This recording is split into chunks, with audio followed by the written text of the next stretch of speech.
So then we go to our focus and topics. You get the focus and the topic for the focus from our team schedule. So today is client work, so this is perfect.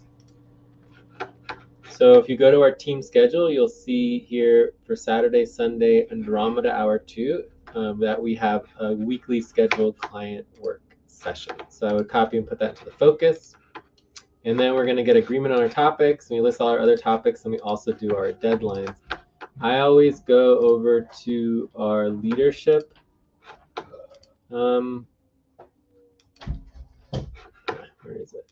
Leadership here, and there's like a tab here for our index. And so we're currently on 77.5% for our TVA. And then these are we did the mini payment, and that was done. So payroll setup, I would say that it's 87% RTVA, and that's going to be February 16th, I believe. But we can double check any other 100%. So the Tuesday, February 13th is our next 100% deadline for taxes. So this is going to be WCTC amendment calcs. This is February 16th as well. Is that? Let me double check. February 13th. Okay. So it's always good to keep track of our deadlines so we know what work we're supposed to do. So I copy and paste these, put them under our upcoming deadlines for current pay stops and our deadlines. So sorry. From what I see here, I think there's a deadline coming on Tuesday. That's February 13th. That's in 2 or 3 days. This the BCT calculation.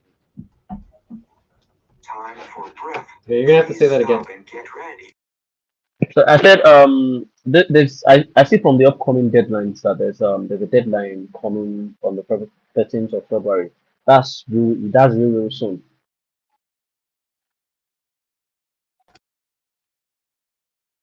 Yeah, we have all of our deadlines. So the current pay stops is what the deadlines that have already passed. And the upcoming deadlines are the next deadlines for February 9th, February 13th, February 16th. I guess the payroll setup is already passed as well. But we'll just do that, yeah. So these are our next deadlines as far as the work goes. Does that make sense? Yes, it does. Cool. But we're going to want to go over a lot more than just that because we want to understand why the deadlines exist and whether we need to change deadlines. So we have, client, I think it's important to understand, so client coordination. We need to understand what is and is not client work, right? We need to do the client coordinator position, getting organized. What is this going on? Let me join. Can't manage to log in. It says error. Try FQN. Lucy's having some trouble getting on. I'm going to jump on the other room as well. See if that one works. All right. So we want to have client priorities. We want to know what the top priorities are for client work. And this is like know the deadlines and deadlines for client work. And then also we're going to want to know the external income generation. So this is our priority for getting more money and increasing our budget, right? So there are also some policies I think are extremely important as well, right? So we have client work policies. I think there are some policies related to 33%. Also, how payroll works, right? I think is very important to understand payroll works. So client work policies for payroll. So maybe we just say payroll and client work policies. Payroll and client work policies, right? So when we say client work, we're saying, okay, this is the work that people are being hired to do to make money, right? So people want to get paid, they need to do client work. Does that make sense? Yes. So we should definitely go over that as well. So I don't know if there are other topics. I mean, I think we do need to understand, RTVA. We have the, taxes. There is, Close your eyes. Count 1, 2, 3, 4, 5. Open your eyes. there's the orientation preparation that we're doing tomorrow. Orientation and training preparation. Other questions. I mean, there's so many topics that we could do. So lots and lots of possible topics. Also, for me, one of the priorities that I always have is our functionality plan.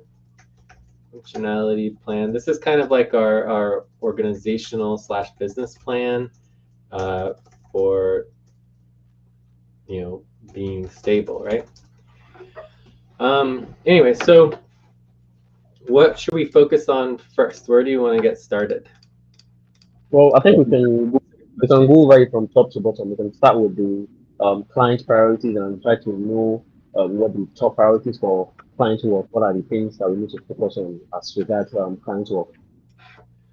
Okay, so I would say that we should start with just to very quickly, maybe 6 to 12 minutes, just make sure there's clarity on the policies, and then go into the client work priorities for a longer amount of time. Okay, that's what, because if I think the policies are pretty simple and straightforward, but if there's any confusion around the policies, I think that's a much bigger problem than just the priorities. So I would say we do a little bit on the policies, and then we go into the priorities, and then we can do a view up. That sound good? All right, all right. So do we have agreement on our topics? Yes, yes. Yeah. Let's start with this one. Great. So one of the problems that we have as a team is our time tracking. So at the beginning of the topic, we just want to put in the max time, start the timer, and then hopefully that can help us remind ourselves to stop. And then I create a tab, so this would be topic 1, and the topic is policies, right? So, and then typically what we do is we just kind of copy the topic and put it at the top, just so that we have it there, okay? So the first thing to understand, and I'm going to just pull this right off of our automated tracking spreadsheet here, is we do 33% communications, 33% internal operations, and 33% client work and team income. Time to stretch. Please stop, stand up, and stretch and move around for 30 seconds. All right, quick stretch. Quick stretch.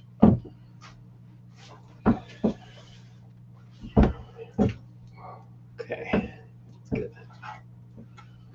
So in order to get organized as a team, right? So getting organized as a team, we have to communicate and plan, right? So this is our planning, communications, decision making. If we don't have a plan, if we're not communicating, we're not coordinating, there is no other work. Does that make sense? Yes, it does. Then our internal operations includes, just functioning. So this functioning as a team. So this includes our budget, our payroll, our recruitment, our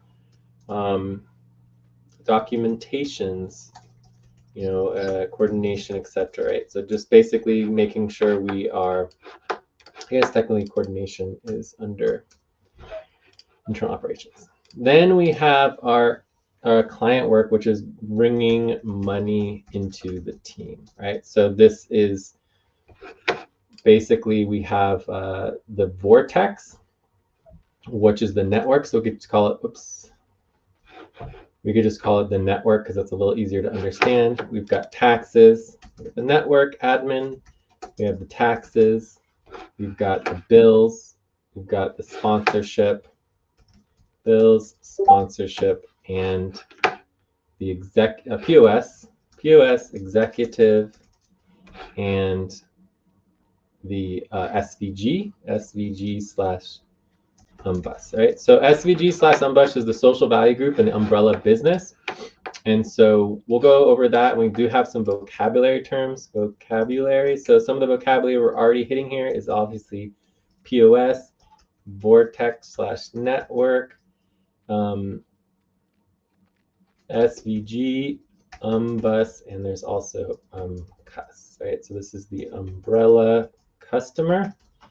This is the umbrella business, right? So this is social value group,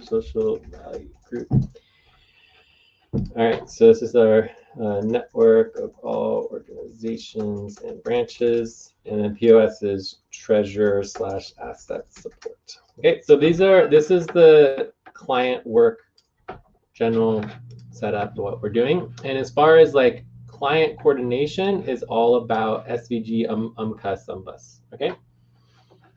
So this is, client coordination. So technically speaking— Time to pause. Please stop. Close your eyes. Count 1, 2, 3, 4, 5. Open your eyes. So technically speaking, client coordination is client work, right? And this is part, we haven't gone over our hours tracking spreadsheets in a lot of detail, but basically every single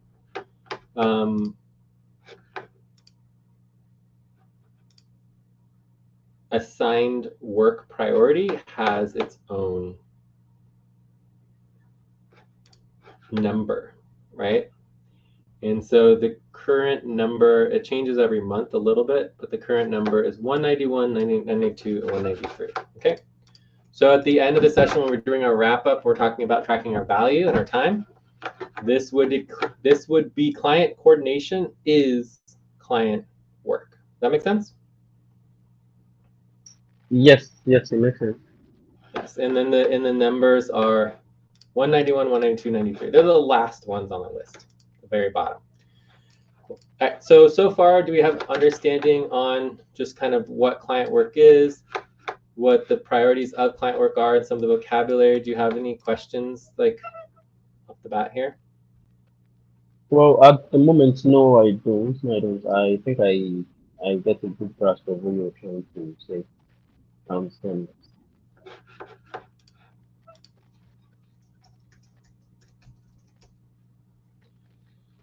Lucy's still having problems, so we can try Discord buddy team room number 1. See if that, oops, no. Trying to help her get on here. Why she's having problems.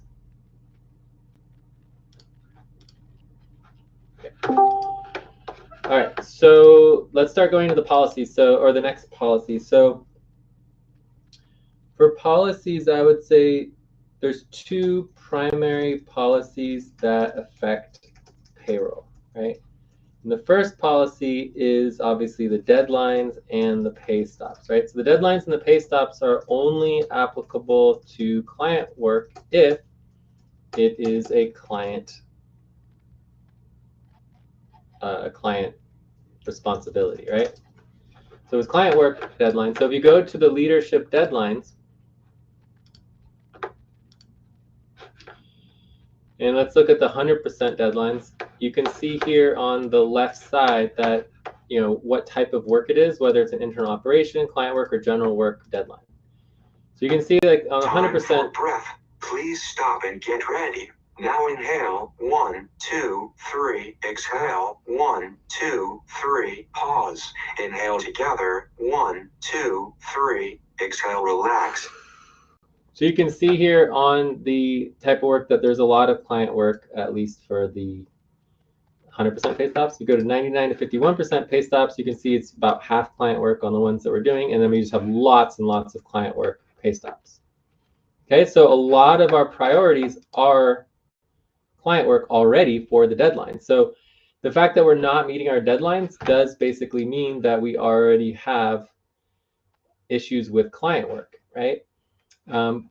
But you can see here when we get into the half pay stop deadlines, especially, I mean, there are internal operations deadlines and general work deadlines as well. Okay, so I would say about, you know, half of deadlines are client work.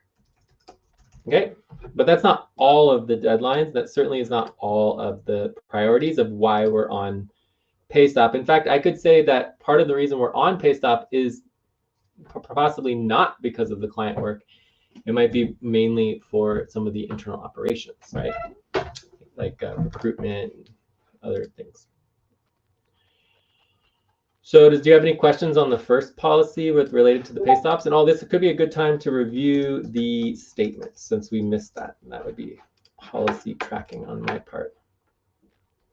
So I'm going to do a policy tracking. So I come into the organizational policy tracking, right? Forgetting to remind new workers to do their statement. Right? So we should take care of that right now. So any questions on what I covered so far? Otherwise, we're going to shift to the statement and get that out of the way.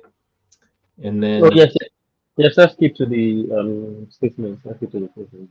Okay, so the statement again is it doesn't have to be exact, but it's something like, you know, I am willing to work on 77.5% pay stop and get the rest in back pay, ownership, equity, value, right? So basically, you're getting, instead of your upfront base pay, you're getting ownership and equity value, right? Which can, with a vote, be turned into upfront pay. So the difference between back pay and upfront pay is that upfront is automatic, and then back pay requires a team vote and added to the budget, right? So, you know, we can always turn our back pay into upfront pay, but it requires the team to agree to it, whereas your upfront pay is automatic, right? So if we all feel like, you know, the pay stops was ridiculous. Time to pause. Please stop. Close your eyes. Count 1, 2, 3, 4, 5. Open your eyes. If we all feel like the pay stops were ridiculous and that we should be getting room paid and everything, we can still do that. It just, we need to all agree to it as a vote, right? So, but it's very important that everyone understands the policy, and nobody is required to work. No one is ever required to work during pay stop, period. Right? It's completely voluntary. Nobody's required to work. No one's required to work during pay stops, okay? So every single day that we are on pay stop, we are required to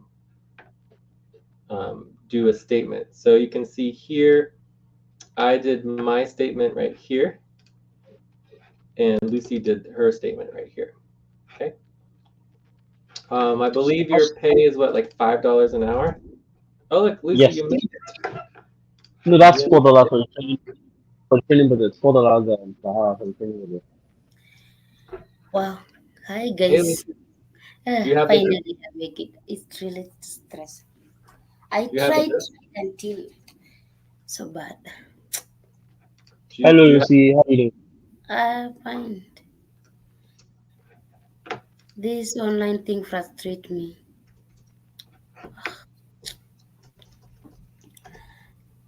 all right. So, Okay, let me see. so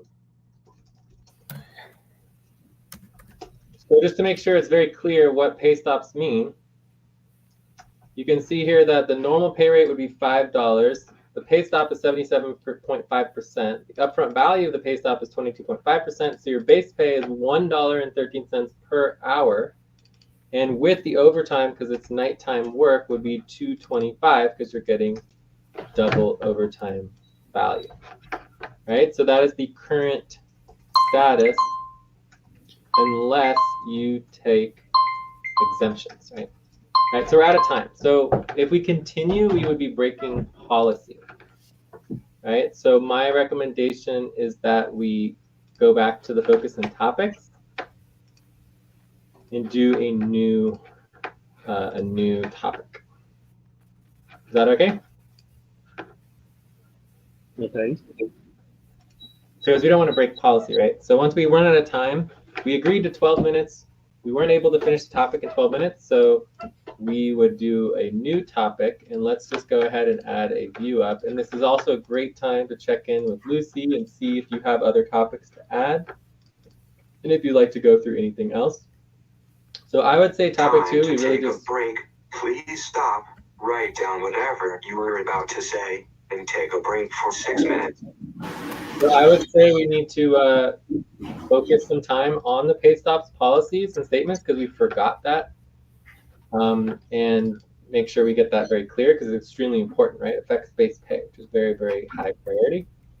So we're going to take a break, and if we have agreement on topic 2, we can go ahead and get that done, and then we can do a view up and see if we want to go back into the other payroll and client work policies. Lucy, did you have anything you wanted to add for topics? Yes. Reimbursement, then WCT amendment. Reimbursements. Interesting. Okay, cool. Yeah. Awesome. And there's also payroll and payroll setup and all that. Base equity payroll. All right, so understand statements and exemptions. Okay, so we're going to take a 5-minute break. When we come back, the proposal is topic 2 to just finalize the pay stop policies and statements so that we have clarity on that. So does that sound good, Kenny? Will you take a break? Yes, yes, that sounds good. I'll take a break now. So 5-minute break, and then we'll verify on the topic, and then we'll continue. Good. Okay.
End It's of 4 break. o'clock. Time to start. Please get focused on the session.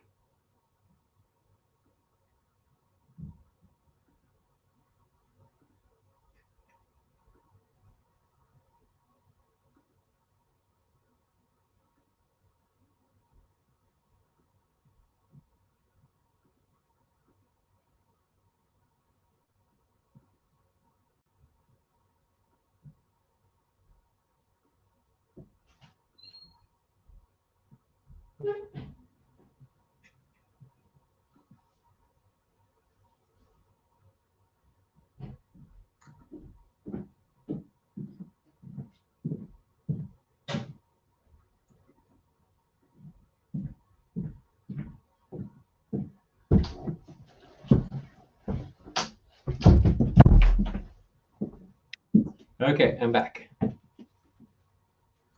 all back. I'm ready. Hello.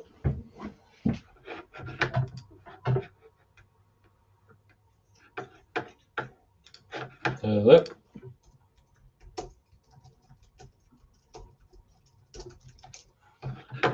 Hello.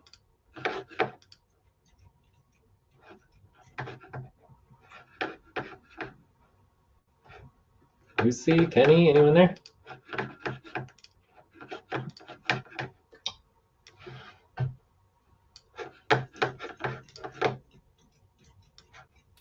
I'm back. Cool.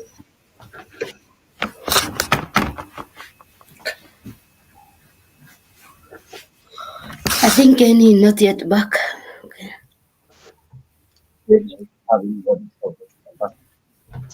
Hello, Kenny? Yeah, hello Jay. Can you guys hear me? Yes. Okay. So are there any objections to our second topic for the pay stop policies and statements? No objections. No objections. You can just go on with it. Lucy, you're good? We just have to be fast with it. And Lucy, you're good too? Yes, I'm okay. Okay. So pay stop. So let's just get this taken care of. Hopefully it's only 6 to 12 minutes. Let's set our timer so that we're following policies. Otherwise, we have to do more policy tracking. So 12 minutes. Okay, so as I was saying before, the statements are extremely important and extremely serious, right? It means that the work's not getting done, right? If we're on pay stop, it means that the deadline was not done. Typically, you have a warning, or what we call a soft stop. But then we have our stop. you know, Close your eyes. Count 1, 2, 3, 4, 5. Open your eyes. you have when the work should be getting done, right? Then you have the first pay stop, and then you have like a second pay stop, right? So for example, if you use the budget, by the last quarter moon, we should have options and really, having the budget ready to move forward, right? Then by the new moon, the budget is due, right? You're supposed to get the budget done by the new moon, right? But the first quarter moon is when you start going on pay stop. So this is 50% pay stop for not certifying the budget. Then at the full moon, you go on 75% pay stop for not certifying the budget. And then by the last quarter moon, you go on 100% pay stop for not certifying the budget. So that makes sense in terms of how the pay stops work? Okay.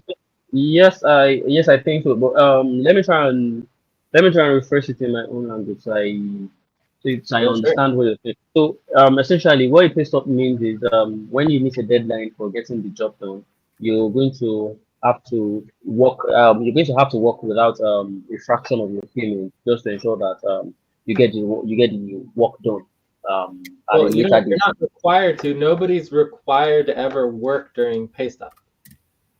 So Oh, okay. somebody has to do the work.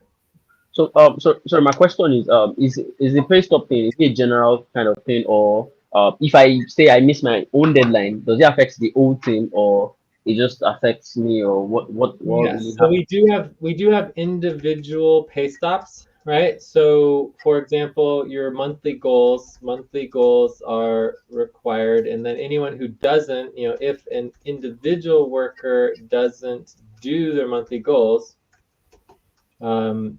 then they are on pay stop, right? So, and they're not allowed to work, right? So you can set up a pay stop to only affect an individual worker, but in the end, the team is responsible for all of the work getting done. So if the work's still not getting done, so you could say, okay, the first pay stop is just for the individual worker, and but then the second and third pay stop could be for the entire team. Does that make sense? Oh yes, yes it does. So Yes, it the does. workers are accountable to the team. The team is accountable to getting all of the work done. Does that make So sense? so if I notice the a teammate is on the first pay stop, and I realize that this person is not going to complete the job by the full moon. I have the clearance or require the permission to step in Time, and breath.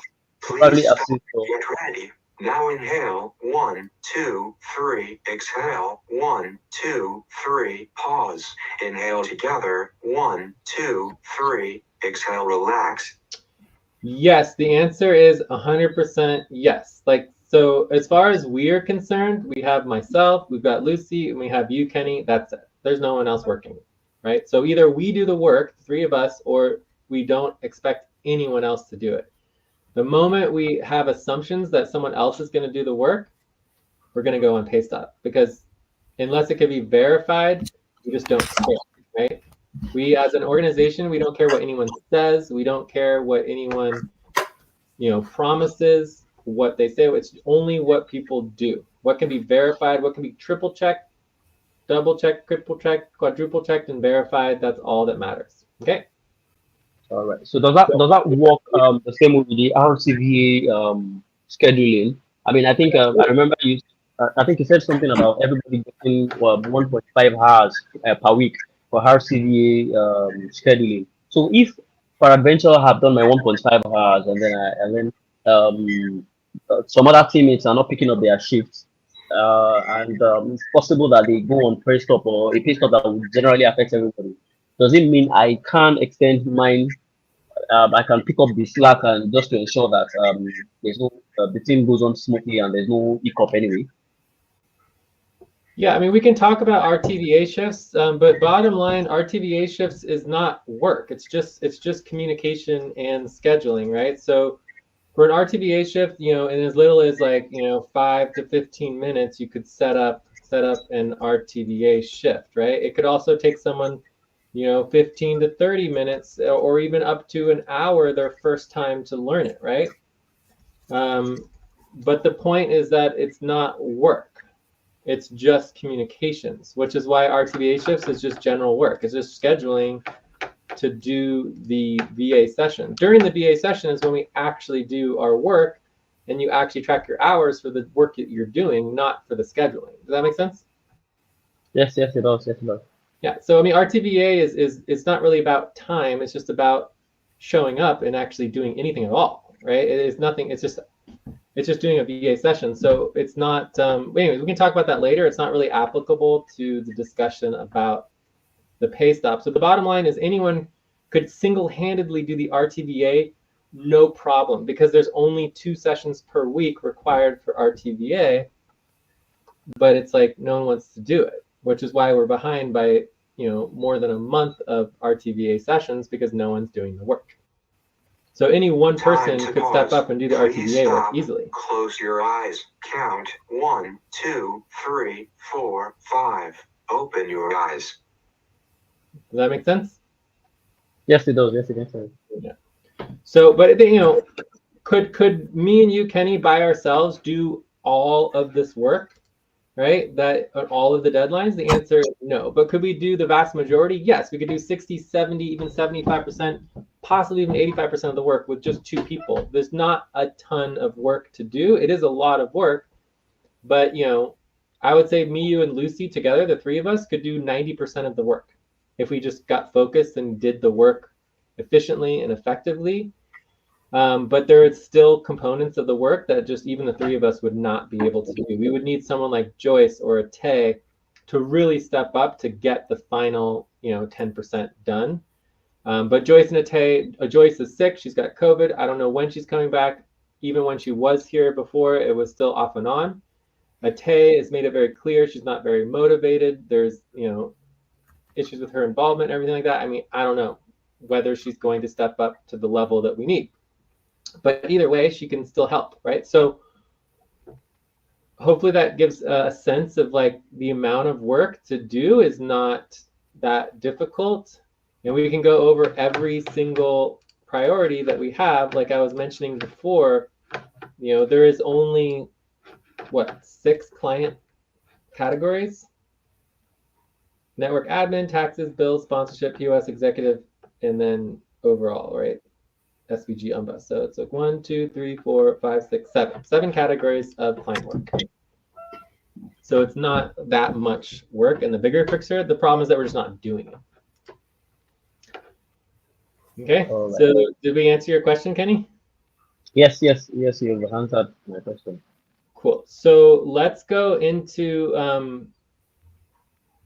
the clarity. Okay, so just to refresh, pay stops are very serious. It would take a normal pay rate of $5 down to like $1.13, and with overtime pay for night overtime pay, you're getting $2.25, right? So it's very, very serious, very bad. We do not like pay stops at all. We want to do everything we can to get rid of pay stops. So some other topics could be like, for example, plan to end and prevent pay stops, right? So right now we're just talking about client work and client pay stops, but we could think about how we can get rid of all of our pay stops as well. And there was another topic I was thinking about. I can't remember. Anyways, so this statement, going back to the statement, because we have pay stops, everyone's required to do a statement to make sure that they understand and they agree voluntarily, because no one's required to work. So if you don't do the statement, you're not allowed to work. Please stop, right? Stand up and stretch and move around for 30 seconds. All right, we're doing a quick stretch, right? Yeah. We have 2 minutes remain into the topic. Yes, 2 minutes. Oh, okay. I thought we were doing the stretching because we don't want to break policy. Yeah, we're doing a quick stretch. Yes, quick stretch. That's what I'm doing at least. All right. All right, so we have 2 minutes left on this topic. The goal is to get you to do the statement, or if you don't want to, then we can do the exemptions, right? So we might need to extend the time. The exemption options. So we can go over the exemption options, but do you understand the statement? Yes, I understand the statement, and I understand that anyone that wants to work during the pay stop has to put out the statements to support the fact that you want to work. You're willing to work on the percentage of pay stop, and you would get the rest of your value in back pay.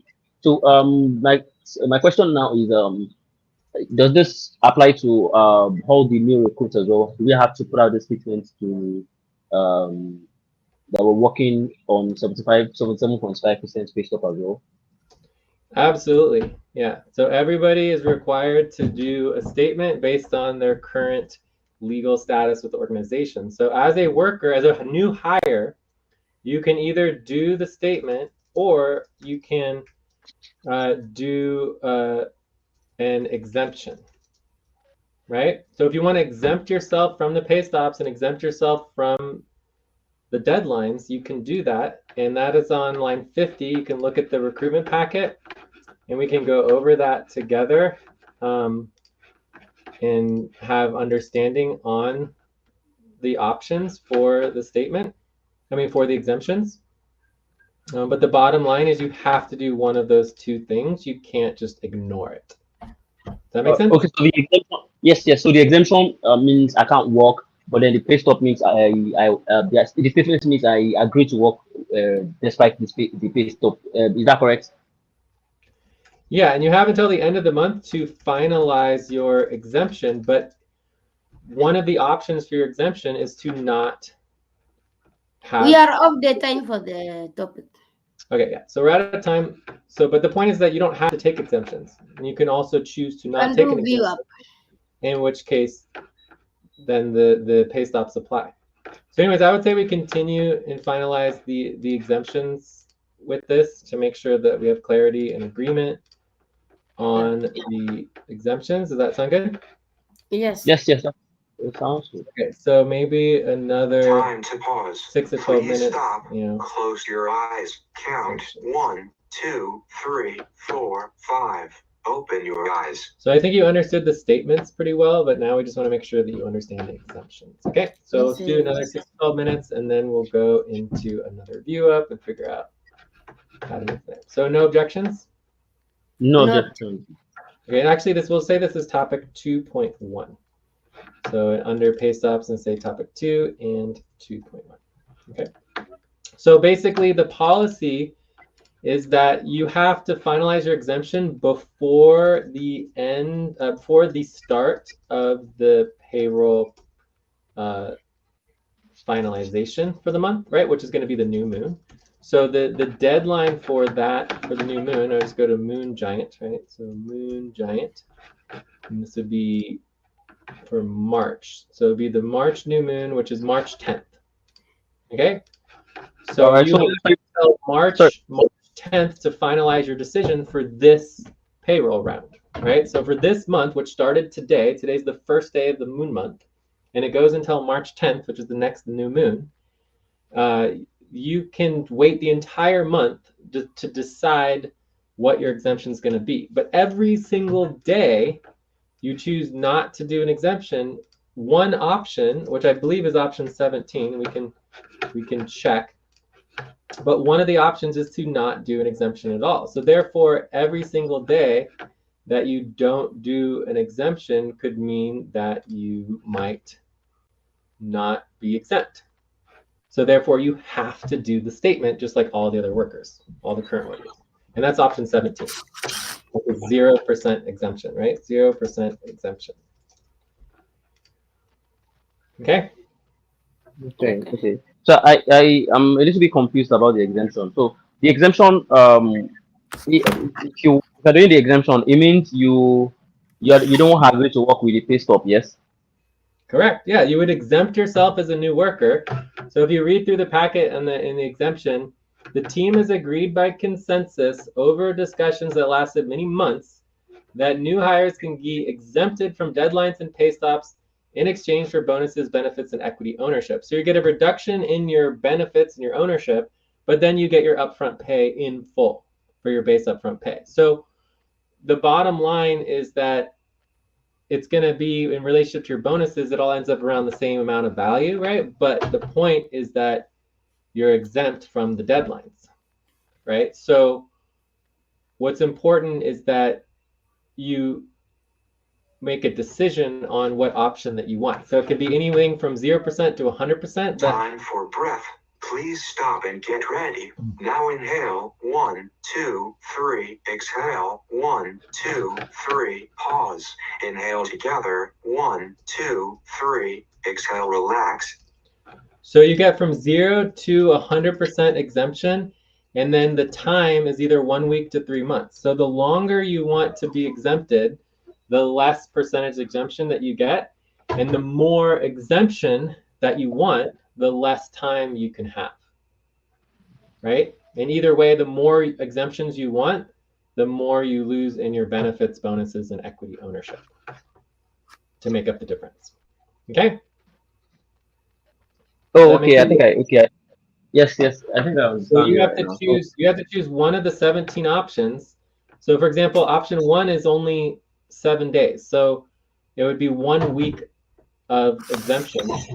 And if you do choose option 1, obviously because it's only a week, you would have to choose that. You have until the end of the week to do it, and then option 1 goes away.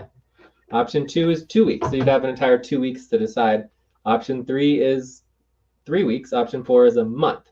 Right, so option 5 is 2 weeks, option 6 is a month, option 7 is 2 months. So it just keeps going, in terms of how many days you want to be exempted, and then what percentage exemption that you want. Okay. Okay. And you are not required to take your exemption now. You have until March 10th to take your exemption for this month if you choose a monthly option. If you want either a week option or a 2 week option, you need to choose that within a week or two. If you want a 3-week option, you have to choose that within 3 weeks, right? So it's up to you to decide what option you want, but the longer you go, the less options that are available to you. Okay? And then from there, you need to choose an exemption. It needs to be on your POP, right? So you put the exemption on your POP, so it's in writing. You must put your exemption option on your POP in writing, and then that will change your percentage pay stop value, right? And it's up, and then you would be doing a different statement than everybody else. But if you do not take an exemption now, you have to do the statement that the rest of the team does, because you might not be exempted. Do you see what I'm saying? Yes, I see what you're saying. I understand what you're saying. So you don't So have to do wait. it now, but you have to do one or the other. You can't just ignore it. Yeah. Oh, I understand. So essentially what you're saying is in order to get like exempted, I have to put what percentage of my bonus and benefits that I want to Please exchange stop. in Close your exchange for eyes. the Now, exemption. 1, And 2, if I don't do that, I have to 5. agree to the statement Open that your I eyes. am working on the percentage of pay stuff that the team is also working on. Is that correct? I mean, it sounds pretty correct to me. I didn't hear every detail, but basically, you either need to do the 77.5% pay stop, or you need to immediately take an exemption and do a different pay stop value. So, for example, let's say you took option 7. So with option 7, you'd be doing a 75% exemption that would last 42 days. And on day 1, you would have a 75% exemption, right? Day 1 would be 75%, right? Day 2 would be under option 7, 73.21%. 73.21% would be your exemption for day 2. And day 3 would be 71.43%, 71.43% exemption from the deadline. So for example, if in today you were hired on basically yesterday. So we'll say your day 1 was the last day of the moon month. So this is February 9th, 10th, which is yesterday. So today would be day 2. So this would be 10th, 11th, right? Which is today, right? So, and then tomorrow would be day 3, which would be February 11th, 12th. Right, so basically today we know we're on 77.5% pay stop. So if you took option, this is option 7, whoops.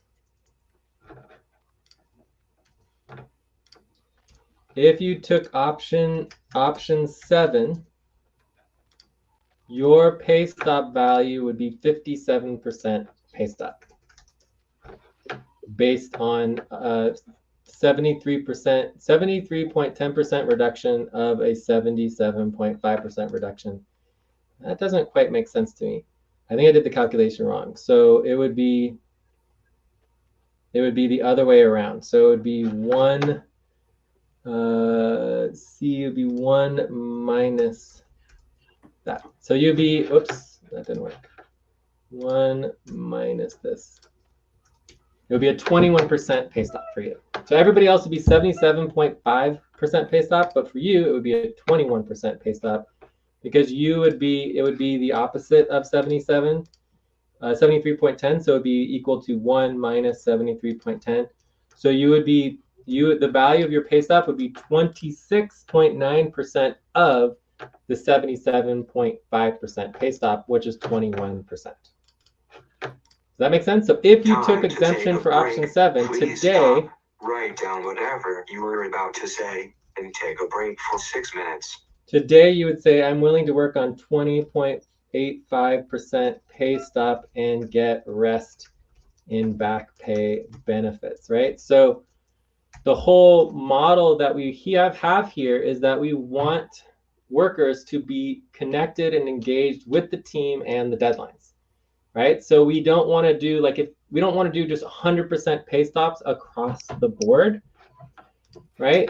Because it would mean you're just completely disconnected from the team, right? So for example, option 4, if you took option 4, which would start at 100%, right? Day 1 would be 100%. pay stop. Day 2 for option 4 would be 95.24% pay stop. And then day 3 would be 90.48% pay stop. Right? And so in this situation, your pay stop would be only a 3.69% pay stop. So if you took option 4, your current pay stop today would be 3.69. And you would say, I am willing to work on 3.69% pay stop and get rest in back pay benefits, right? So you took option 4, you're starting at 100% pay stop instead of 75% pay stop. You see the difference? Yes, yes. Yeah, so whatever option you decide will determine your pay stop amount, and then every single day you get closer and closer to the rest of the team. So you still, so even though you're on 3% pay stop, which is basically nothing, right? You still remember that every day you need to meet these deadlines. The deadlines are coming and they're approaching quickly. That make sense? Yes, yes, yes, it makes sense. Yes, it makes sense. So that means if the general pay stop percentage keeps increasing, it means mine would also keep increasing as well. Oh, absolutely. Yeah. So we want the pay stop to go down for the team, and we want to, and your pay stop would continually be going up and up and up throughout the, depending on how long you decide what option you choose. Right? So the choices here are what's called the starting percentage exemption is your first primary decision. Are you going to start at 100% exemption, 75% exemption, 50% exemption, 25% exemption, or no exemption from the pay stops and deadlines? That's the first choice you have, right? So you have 5 options. Then, depending on what your starting exemption could be, you have options for how long you want to be exempt. For 100%, you can do 3 weeks to a month. For 75, you can do basically 2 weeks or a month and a half to 3 months, right? Or 2 months or whatever. So it goes up and up and up to like 3-4 months, right? So it just depends on how long you want to be exempted for and what percentage exemption that you want. That determines the option, okay? Yes. But the bottom line is right now you have not taken an exemption. And we can verify that because we can look at your POP, and if it does not say exemption in bold, highlighted, you have no exemption. So therefore, if you want to continue working right now, you must do a statement that says that you are willing to work on 77.5% pay stop because that is the current pay stop for the team. And if you don't do that, you cannot continue to work. Okay? Okay, I guess I We understand. are out of the. Oh, we are out of the. Yeah, so we're on a break now.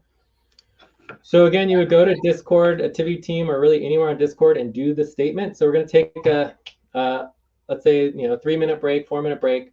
And then when we come back, we can try to, finalize and see if we have agreement on that. Otherwise, again, if you don't do the statement, you can choose to not work on the pay stop. That is also perfectly fine. But we do need to have a final, determination on that. Okay, so let's take a 3-5-minute break, and then we'll come back and try to finalize this and move on.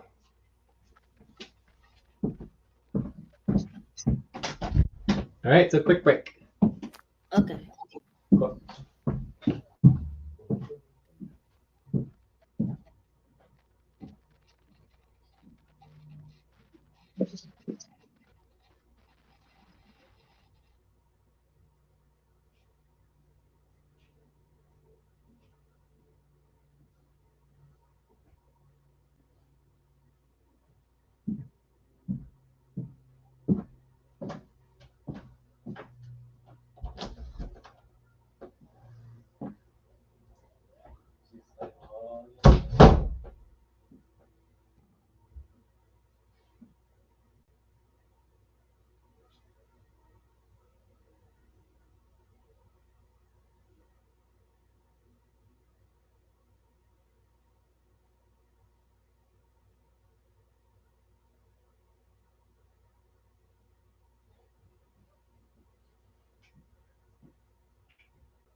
End It's of 4 break. o'clock. Time to start. Please get focused on session.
All right.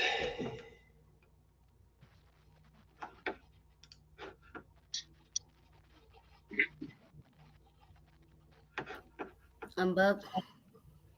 I'm back as well. Cool. So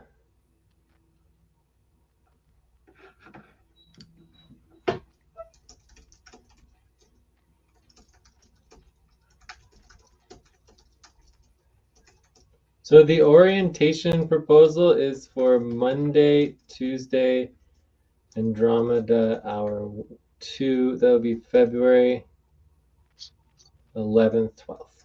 Cool. All right, so Time to pause. Please stop. Close your eyes. Count 1, 2, 3, 4, 5. Open your eyes.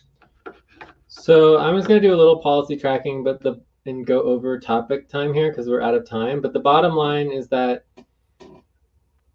even if you do the 77.5% statement today, you can still be exempt because you have until the end of the month to finalize your choice on the exemption.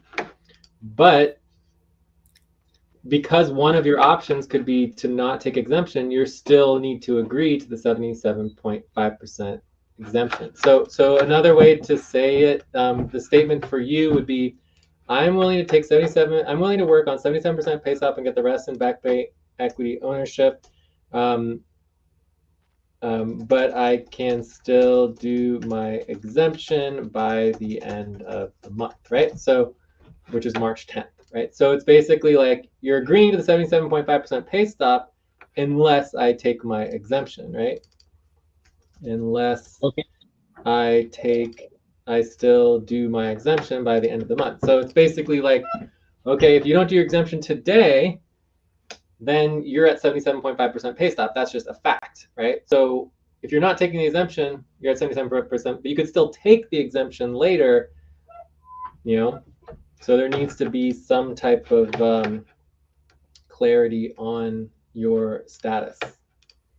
All right. So do I add that to my pop or just Discord?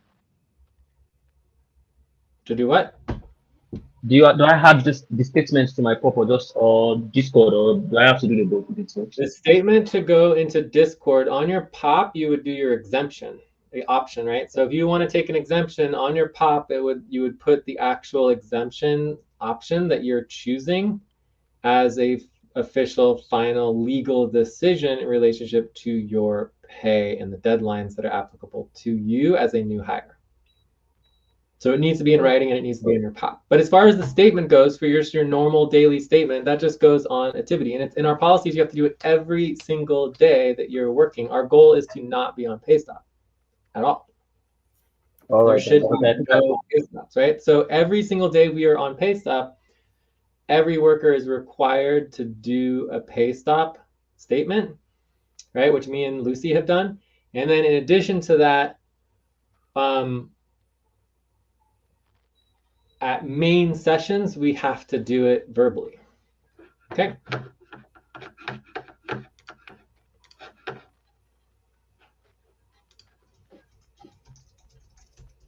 Time for breath. Please stop and get ready. Now inhale, 1, 2, 3. Exhale, 1, 2, 3. Pause.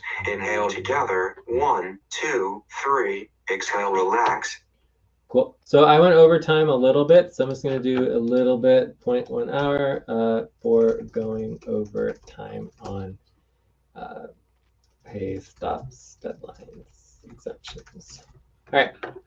So I think we are done with that. Thank you for doing your statement. And again, you have until March 10th to finalize your exemption on your POP, and that will apply for the entire month's payroll. Okay? All right. Great. Awesome. So let's go back to our focus of topics. We're on view up, right? So we can either go back to the payroll and client work policies. We also have the client priorities, and we also have lots of other possible topics.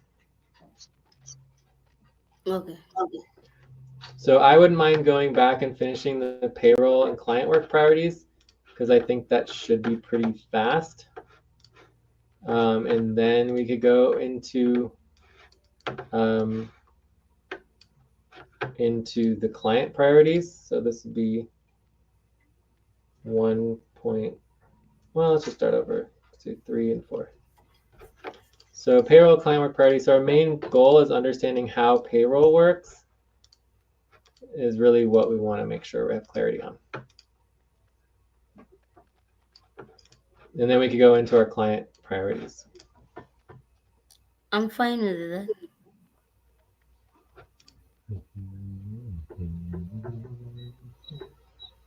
Kenny, does that sound good? Do you have any objections to the topics? No, I don't have any objections. I'm cool with it. Cool. Awesome. So let's do a new topic, topic 3. I'll just do the tab, topic 3. So topic 3 is going to be policies. So we already covered the 33%, and we're going over the 2 primary policies. Okay, so the 2 policies are, one is the deadlines and pay stops, right? But only about half of these are applicable to client work. Okay, so do you have any questions in general on the pay stop deadlines regarding everything we talked about in terms of just overall the pay stop deadlines and the leadership? I'll link that again as well. So here's the leadership. Time to pause. Please stop. Close your eyes. Count 1, 2, 3, 4, 5. Open your eyes. So is there any questions regarding the policy of the pay stop deadline? So if you're supposed to get paid, let's say $500 per month, right? And we are on 50% pay stop for the entire month, then that's $250. You're going to get less base pay for the base upfront payroll. Okay? Does that make sense? Yes, it makes sense. Yeah. So in other words, we just have to do the work. We need to make sure we do the work and to make sure it's very clear. The team controls all of the deadlines. So we make our own deadlines. And there is if we can't agree, if the team can't agree, defaults to the HR board, right? So the HR board does have a role of oversight and accountability, okay? So from there, the second policy that affects payroll is our team income, right? So team income is 100% from doing client work. Okay, so team income affects payroll at the end of the month. Okay, so let's say our total payroll for the month is $1,500. Okay, so if we calculate that $1,500 of work has happened, $1,500 is the total payroll for the entire team, but the entire team only brings in, let's say, $500 of income, then we are negative $1,000 for our base pay because we didn't do the client work. Okay, so basically, in order to get our base payroll, we must do the client work to bring the money in, because without the money of the client work, there is no money to run payroll, right? So payroll is 100% paid from doing client work and getting income as a team. Does that make sense? Yeah. Yes, it makes sense. Cool. So this is the other policy, which is only calculated at the end of the month, but we do calculate it in real time throughout the month. So you can see here for the previous month, you can Time see to that stretch. Please stop, stand up, and stretch and move around for 30 seconds. Okay, we're doing another stretch. So let's take a quick stretch here.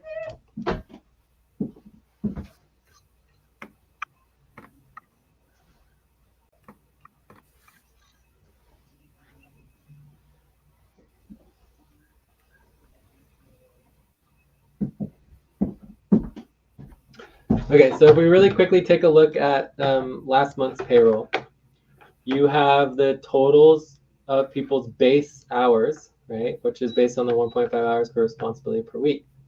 And then the budgeted hours, you can see the percentage of the expected work output that was done, and then the total base upfront payroll, which adds up. Some people have already, this is basically the stuff we got, obviously double checked, that's from last month. So you have the totals before the loan, which is $1,000. Okay, and this is only the base upfront payroll. There's also the bonus upfront payroll. We're not even talking about bonus upfront payroll. We're just talking about the base upfront payroll, which is any for this additional $1,000. Like let's say we only brought up $500 of income, and we want another $1,000 of pay. We consider that a bonus, right? So any payment made for payroll that is not based on client work income is considered a bonus. So if you don't do the work and you still want to get paid, we do not consider that base pay. It's a bonus pay because we have to take a loan for it. So if as a team we must take a loan from UMCUS, it is considered a bonus, right? So we're not doing the work and instead we want to get paid to not work and complete the client work from the client, and instead we want a loan from the client instead, that is considered a bonus and is addressed within bonus payroll, not base payroll. So in order to get base pay, we must do the client work. So then you can see how this month right now, we've only brought in like $400, $500 of income. So currently we're at 35% of the payroll. And this is going to go up once we finish it. It'll probably be more like 40, 50%. But the bottom line is that it's just devastating to our payroll, for our base payroll at least, if we're not doing the client work. Okay, does that make sense? Yeah. Kenny? Yes, it makes sense. Yes, it makes sense. Yeah. So those are the two components of the policies that are related to the client work. One is the pay stops. Please stop.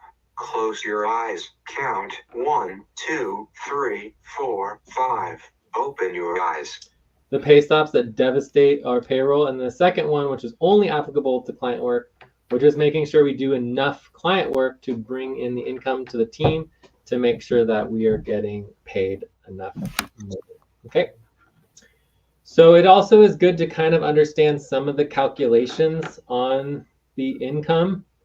So for example, let's say we have $1,000 of income to the what we call bus, right? This is the umbrella business. Firstly, you might get 25%, so like $250 goes to the vortex and the network, and this goes to what we call client work pools. So including the client coordination and everything. So we need to actually do the work for this money. So it's still money that we get, but you just have to do the work, right? And then 25% would go to, like I was saying, the bus and client coordination. So this is more like Legion and membership coordination. And then 50% of the money goes to the team. And of that, you would get 25% going to internal operations and 25% going to the client work time. Okay, so when we do client work as a business, we have to run the business, which includes all of our internal operations. Okay, so half of our time always goes into the internal operations. Typically, we get all the internal operations or most of the internal operations done, so we usually get all of that money, but half of the money goes to internal operations and the other half to the automatic client work income, right?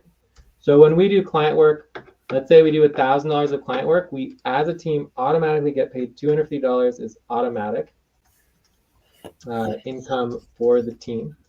And then the other 25%, the other $250 requires the internal operations work, right? And this is billable work.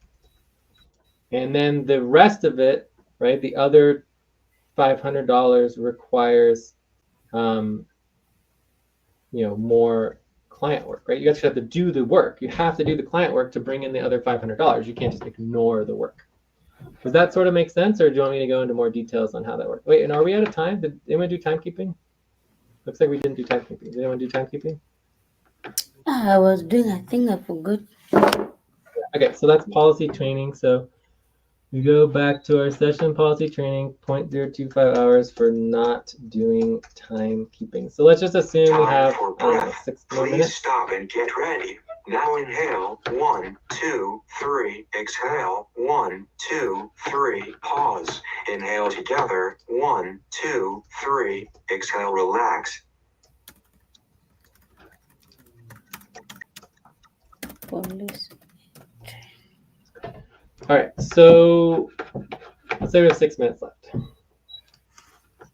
So does that make sense, Kenny, in terms of the calculations as a business? When we spend time on our communications and our internal operations, that money comes from client work, right? Like we have to pay ourselves with client work money, but for every hour we spend on client work, we have to spend many hours on work to run the business that we don't get income for. Does that make sense?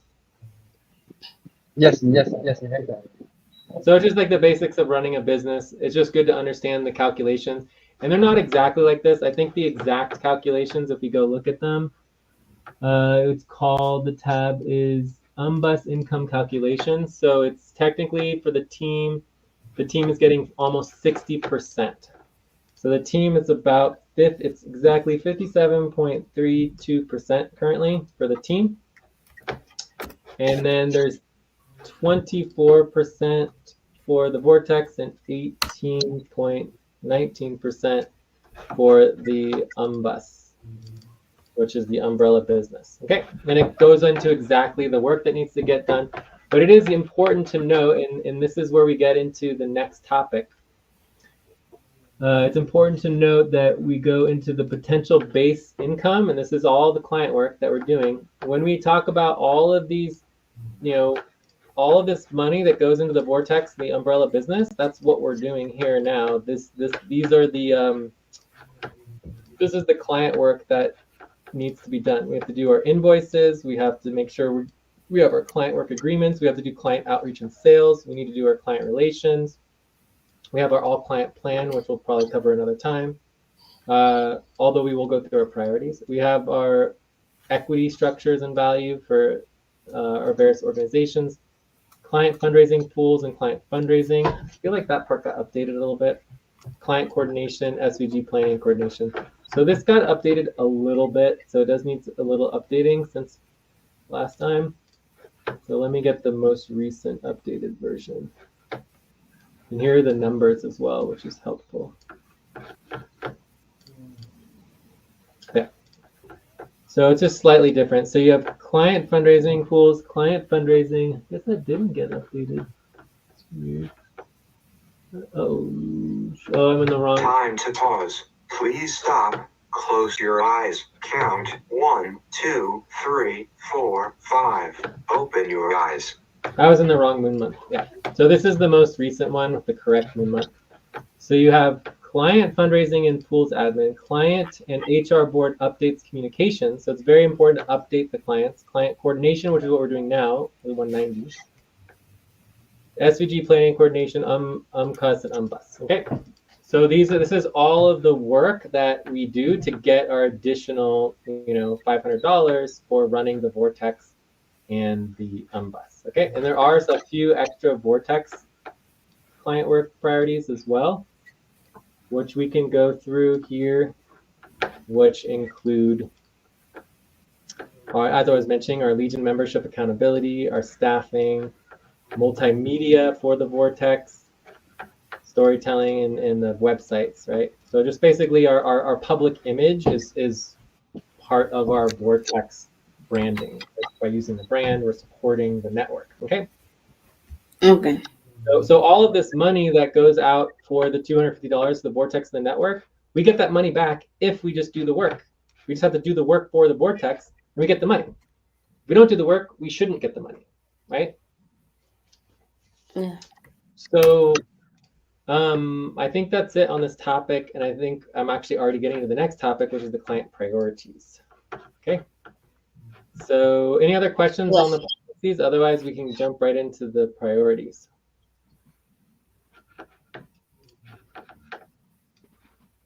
I don't have any question on my hand. Okay, so let's go into the priorities.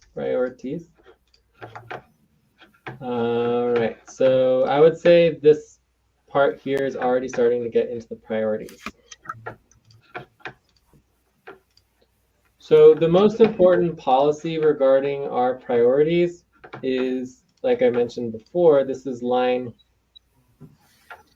186 for this month. And this is the all client plan criteria. So once every 3 weeks, so every 3 weeks, we are required to prioritize all client work, choose what needs to be worked on by the next 3-week deadline. So every 3 weeks, we're supposed to work on all client work.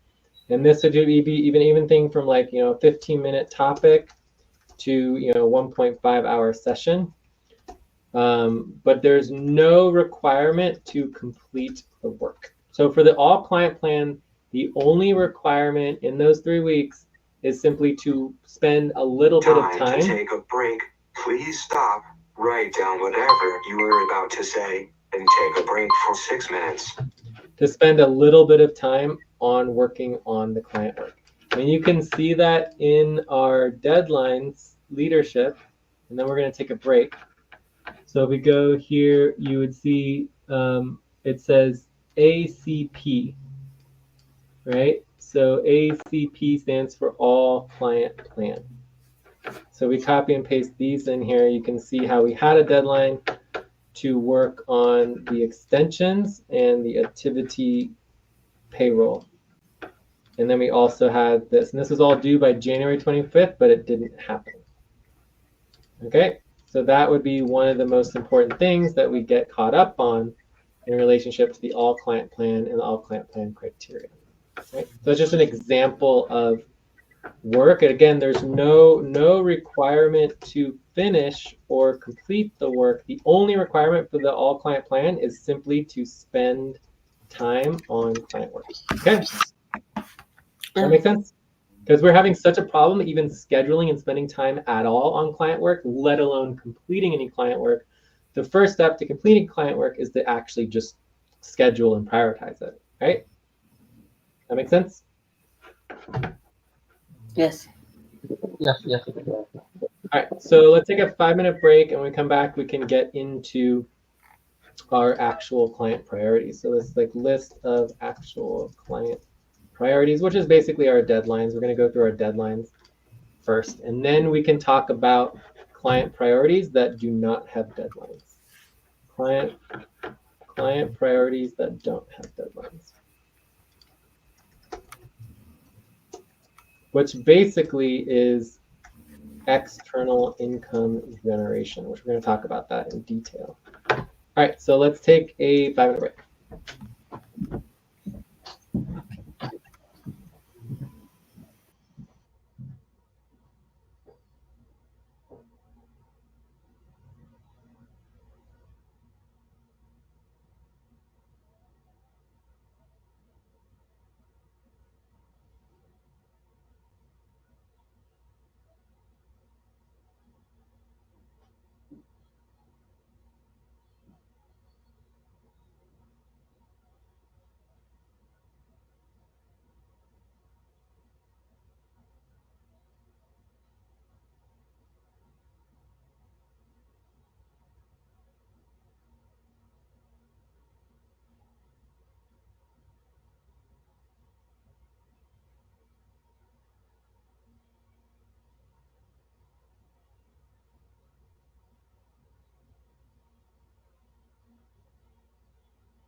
End It's of 4 break. o'clock. Time to start.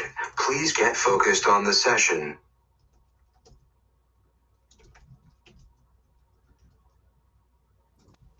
Back now. Great. So Back. as far as going over the list of actual client priorities,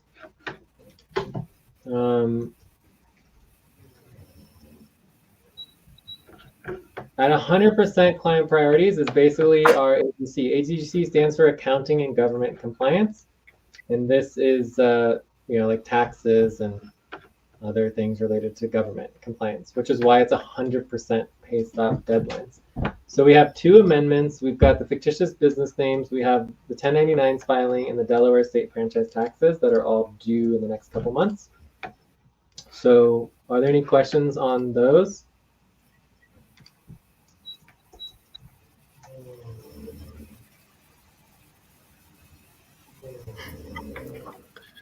No question, dear. Okay. So, and also it's good to note that the AGC coordinator is Lucy. Lucy. Great.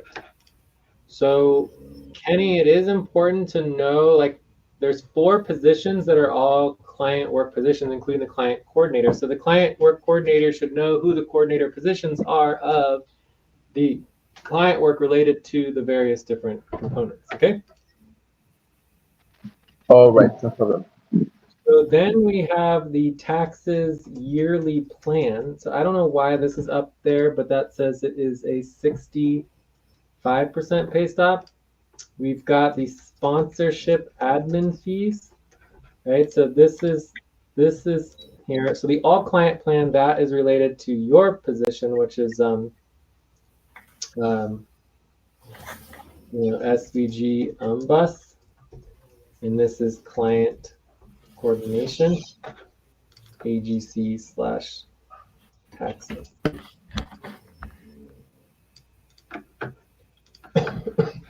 And then we have sponsorship. So this is me. I'm doing the sponsorship. So we have client coordinator is Kenny, and the sponsorship coordinator is Jay. All right. So that one is 55%. New legally established entities. So my understanding about this. Time to pause. Please stop. Close your eyes. Count 1, 2, 3, 4, 5. Open your eyes. Okay, so this isn't even updated. I don't know why this is here. June 15th is way too long way. We're just focusing on the next month or so. So then we have bills. So quarterly bills follow through. Bills are very important to get paid. If we don't pay our bills, we are basically just losing money. That's 60%. And bills is also part of AGC, which I don't know. Maybe bills shouldn't be part of AGC. Maybe bills should be part of value. But for whatever reason right now, it's under AGC. Let's note that. Note, may want to consider moving bills to value team. So bills is the only part of payroll that is not part of our value team, because our value team is focused on distributing value to basically contributors. Although, bills are contributors as well, but it's like different. Assets portfolio rebalancing. Okay, so assets portfolio rebalancing is part of POS. So this is and assets, right? Assets. And that is 60%. And then there's the government debt case for 75%. This is part of executive. 75%, pretty high. We don't want to miss that one. Assets portfolio balancing is on here twice, so that's a problem. SVG website, interesting. So this is obviously part of. Not sure what this is. It says client work though,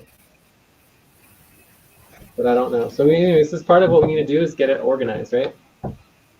Yeah. We have more websites, and I don't know why there's even things from June and July on here. It doesn't make any sense. So all that should be removed and not be here. Okay, so any questions on our actual client priorities? At the moment, no. Let's see if we can figure out where the SVG site comes in.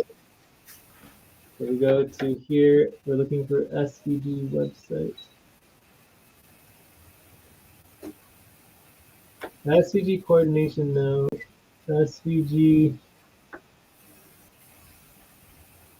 Time for planning breath. coordination. Please stop and get ready. Now inhale, 1, 2, 3, exhale, 1, 2, 3, pause. Inhale together, 1, 2, 3, exhale, relax. So I'm pretty sure SVG website is internal operations because that's our own client portal, right? It's not client work, it's just part of SVG, okay? So I don't think this is actually part of, I think it's internal operations, okay? So this would be the list of all of the client work that we want to prioritize and get done as soon as possible. So overall, my expectation would be having lots of questions on how are we going to get all of this work done as soon as possible, because this is the work that needs to happen. This is certainly not all of the work, but these are the priorities, right, for the deadlines. So if we're looking at all the work, where would you find all of the client work?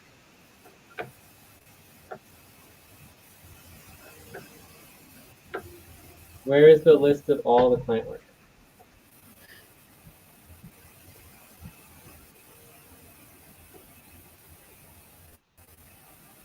Benny?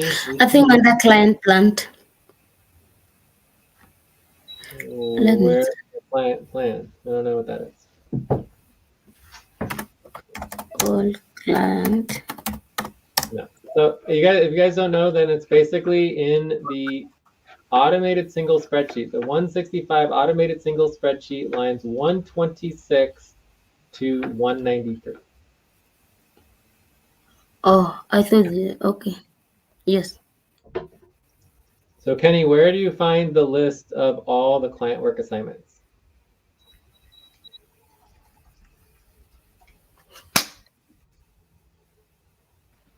So I think Where do you find the list of all of the client work assignments?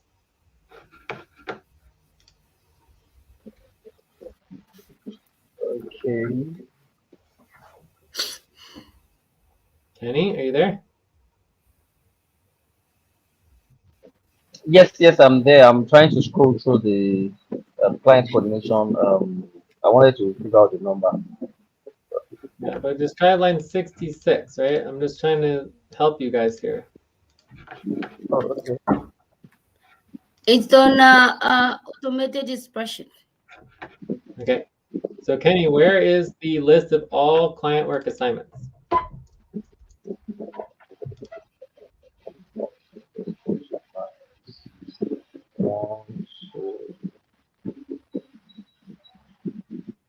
Time to pause. Please stop. Close your eyes. Count 1, 2, 3, 4, 5. Open your eyes. Okay, so I'm going to ask for, I think this is the fourth time, where is the list of all the client work assignments? On If you don't automated. know, you should tell On the us. automated spreadsheet, I think line 65. No. Six, Line oh, 106.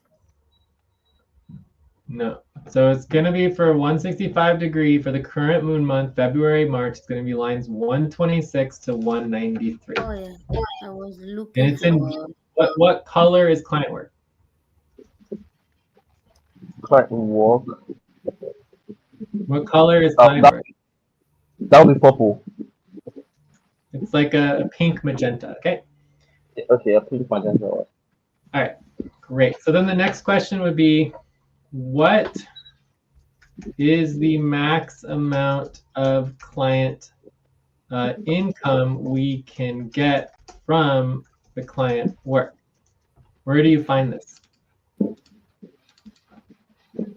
Okay, I think that was 67 point something percent. I think 7% or so.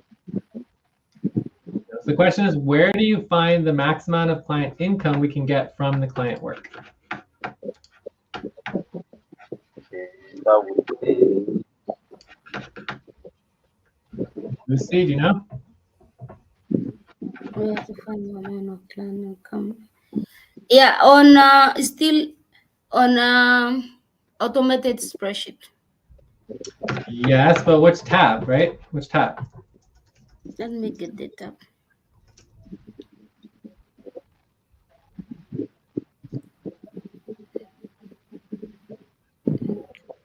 Just a minute, I'm trying to get it up. Okay, but we can't be waiting 10 minutes on these questions. These questions should be very easy. I cannot guess. I can tell you. It is on potential base. Potential base tab, exactly. So if you go to the potential base tab in the automated single payroll spreadsheet, this is where we calculate the total client income potential. Okay, so basically, I don't want to go through every detail, but this does need to be updated.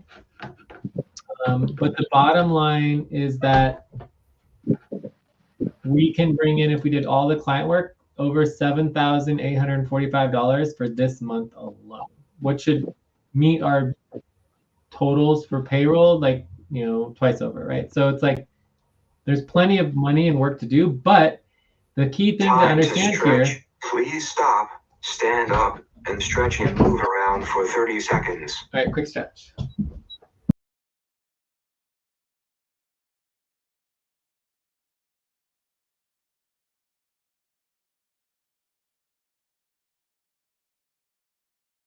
Relationship to the priorities is that every single client assignment is not equal, right? So when we're thinking about our priorities, we need to think about, okay, where is the money?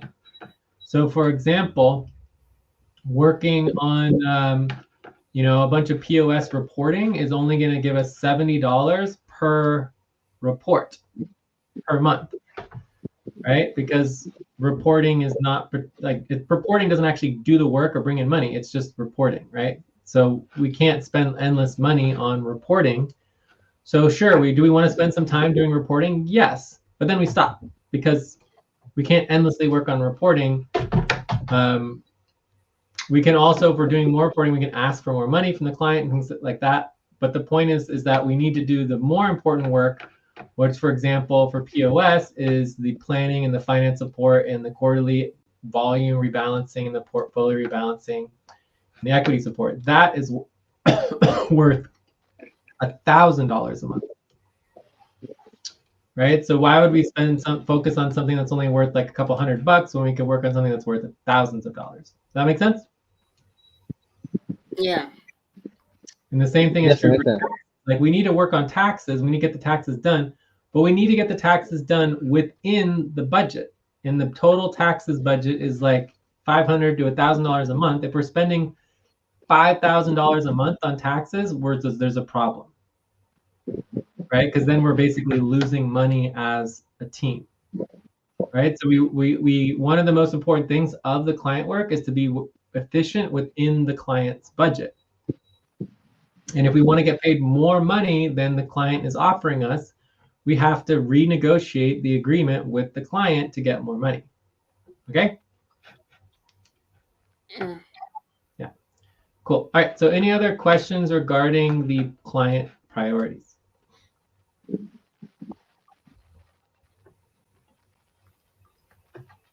So we certainly are going to need to go through each one of these, but what is the most important thing that the client coordinator does? So Lucy, is the client coordinator responsible for making sure all the client work gets done?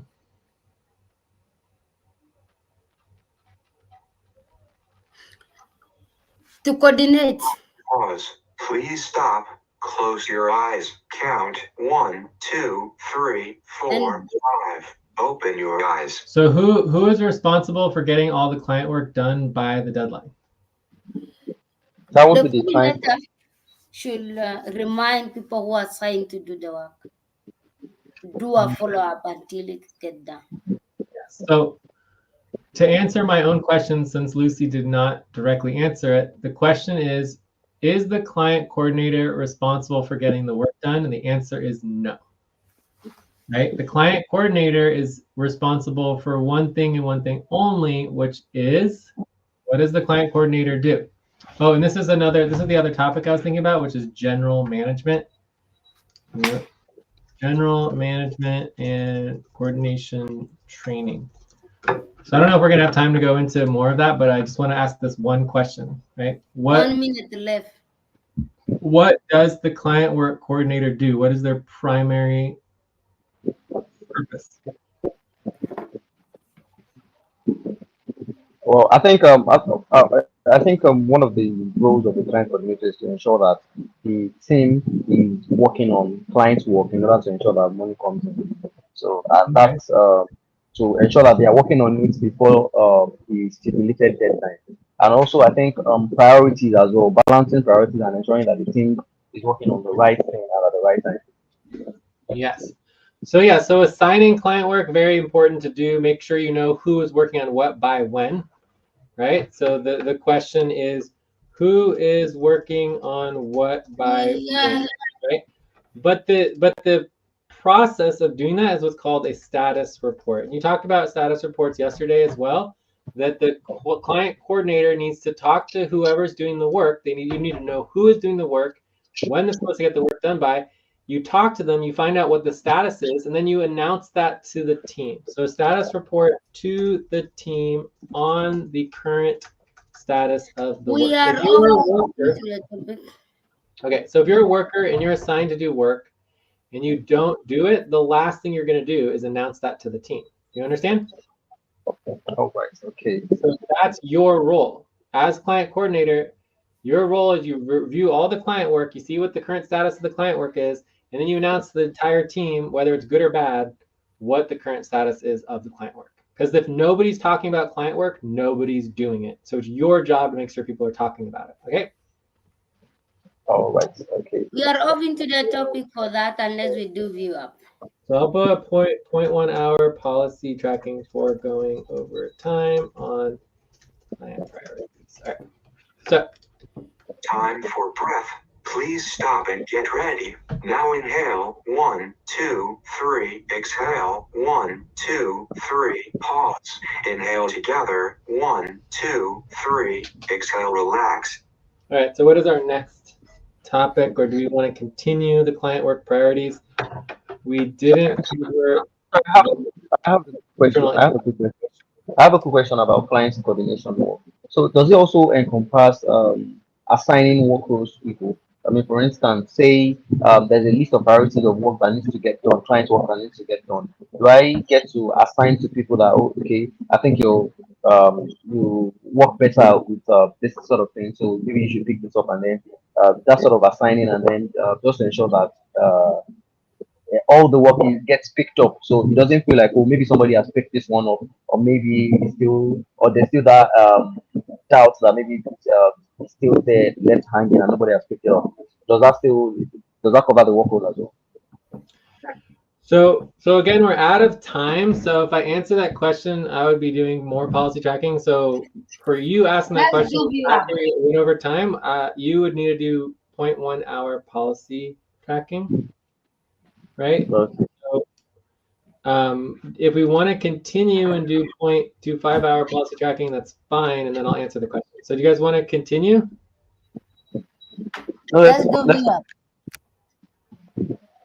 up. So let's do our view up. All right, we'll do our view up, Kenny, and then we'll answer the question when we get agreement on how to move forward.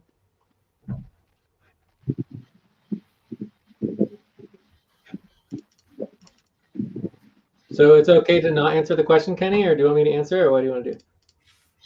Well, no, you can go on. You can continue with the view up. The view up. Okay, so let's do the view up. Let's follow our policies. We ran out of time. So we can continue the discussion on, like, we could do general management coordination training. We can continue discussion on client priorities. We could also go into the next component, which was the external income generation. I think external income generation is extremely important if we are going to make any headway, because doing the client work only brings in more income to the team, right? And it makes sure people get paid for their payroll. It does not increase the payroll, nor does it increase the amount of money in the organization for the client work itself, right? So if we want to increase the actual payroll and get paid more money, for example, I'm not going to get paid anything unless basically we do external income generation. So for me, that is the highest priority of network. So we can either go into continue our client priorities, Time to pause. external income Please generation, stop. or general Close management your coordination eyes. training. Count 1, 2, 3, 4, 5. Open your eyes. And depending on which one we want to do, we can certainly answer your question.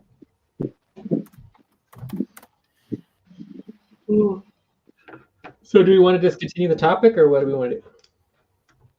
Yeah, let's continue the topic. So just the normal client priorities topic. So just continue client priorities. Another 12 to 24 minutes. Is that fine? Yes, Yeah. yes, it's fine.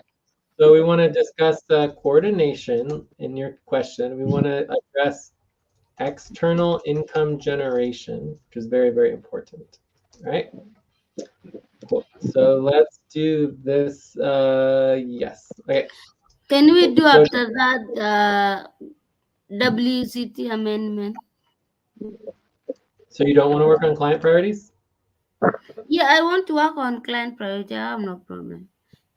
Okay, After but that, if we have time. possibly, yeah. We'll have to see. Okay. So let's go into the topic then. So we're on topic. We'll just do 4.1. Okay.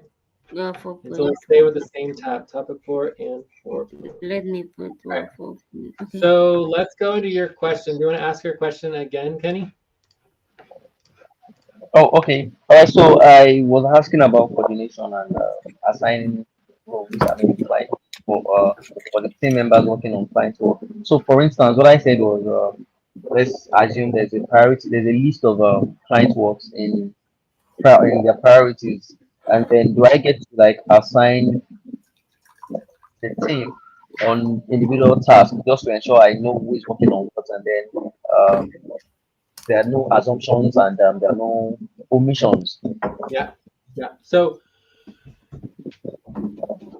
the easy answer is, I mean, we all do everything, right? But the easy answer is that assigning the work is something that you can do as a coordinator. So as a coordinator, you would ask people, okay, who wants to work on the taxes amendment? Who wants to work on that fictitious business names? Who wants to work on the franchise tax fees? And you would get people to sign up to work on these priorities and to schedule for them and prioritize them so that we're working on them during our sessions, our buddy team sessions, right? So you want to know who is working on all of these. We should be tracking that within our leadership deadline. And it's in this column here, it says who's working on it and what is the current status. But obviously no one does that. No one's really keeping track and keeping updated on. Time to take a break. Please stop. Write down whatever you were about to say and take a break for 6 minutes. On who is working on everything and what the status is. So that would be, if someone wants to take the work seriously, the first thing you want to know is who is doing what by when. So you would check the deadline, who's doing the work, figure out that what is the current status is, what's the next step, and when is it going to get done by to move forward, right? So that is the work. That's what a coordinator would do. But no one's doing that, right? So it's up to the coordinators to actually do the coordination work. At any time, you can assign yourself to do all of the work, right? So as a coordinator, you can assign yourself as a worker to do all of these priorities if you want to work on all of these priorities. Does that make sense? Yes, yes, it makes sense. All right. We have to take a 6-minute break. Okay, let's take 5 5 minutes. minutes. Yeah, 5-minute break. When we come back, we can go see if there's any other questions, and then we can go into our external income generation, because for me, it's the number one top priority for client work. And we have no deadlines for it, which is a major problem. All right, let's take a break. Okay.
And It's the 4 break. o'clock. Time to start Please get focused on the session. All right, I am back. I am back as well. Great.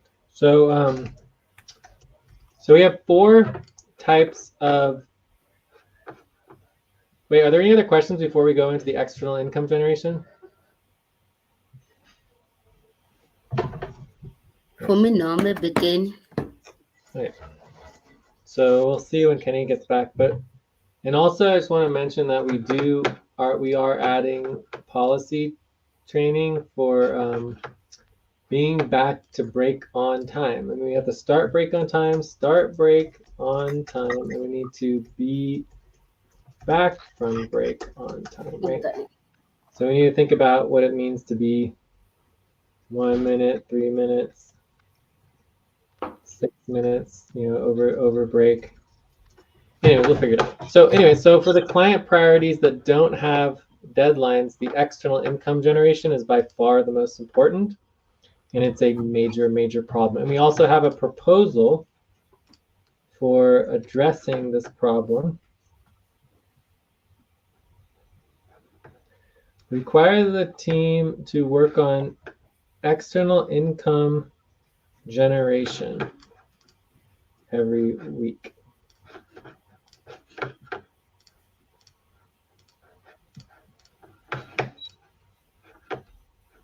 So I don't know what's going on here, but it's obviously not copying and pasting correctly. Anyway, so those are the basic options there. Maybe you have to paste it again. Oh, I don't know. You can do it if you want. So there's the 4 primary priorities. There obviously is probably like 8 or 10 different possible options for external income generation, but these are the 4 primary priorities for external income generation. There's multimedia, which is also internal operations for our normal storytelling for the team. But if we're doing multimedia for the Vortex, FPV, and SVG, this would be client work. But that's a lot more work than just our normal one. The client outreach and sales, grants, and then we have fundraising. So we need to figure out how to move all of this forward.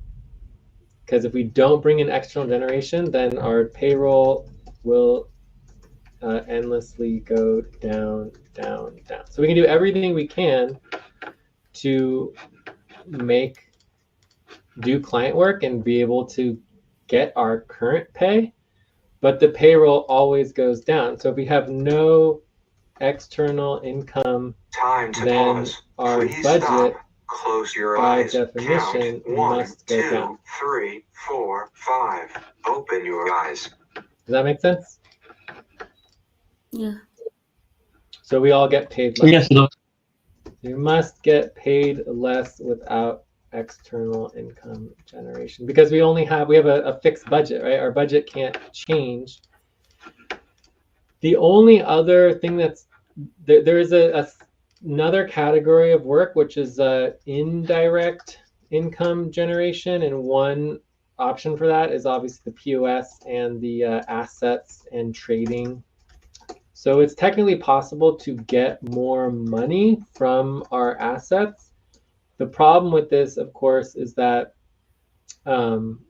it's just irregular, and dependent on external forces. Like, we just don't know. You'd never know what direction the market is going to go. So for me, this would not be external income generation. This would be considered internal income generation based on our existing internal assets, right? Because we already have those assets. We're just trying to grow them. Does that make sense? Yeah. Yes. Cool. So again, the main problem here is that we're not required to work on any of our external income generation because there's no priority. So this relates to our functionality plan.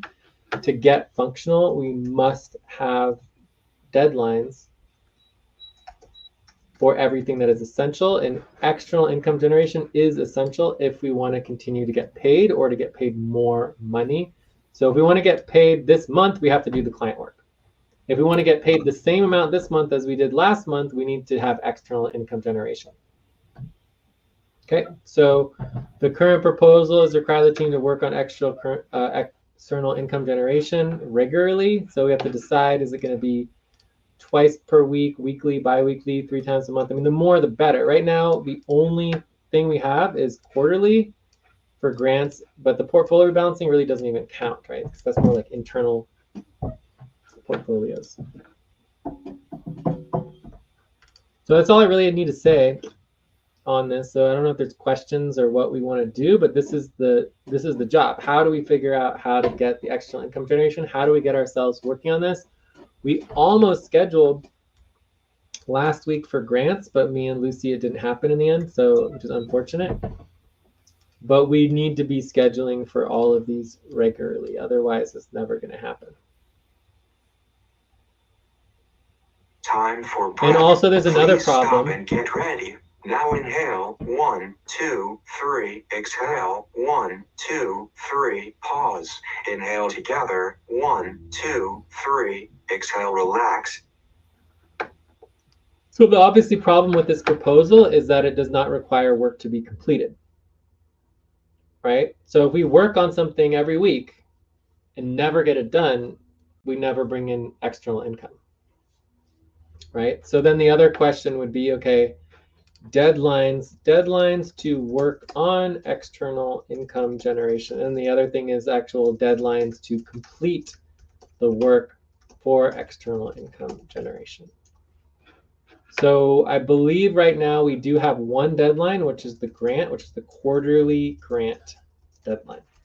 So once per quarter, which is 4 times per year, we're supposed to submit a grant.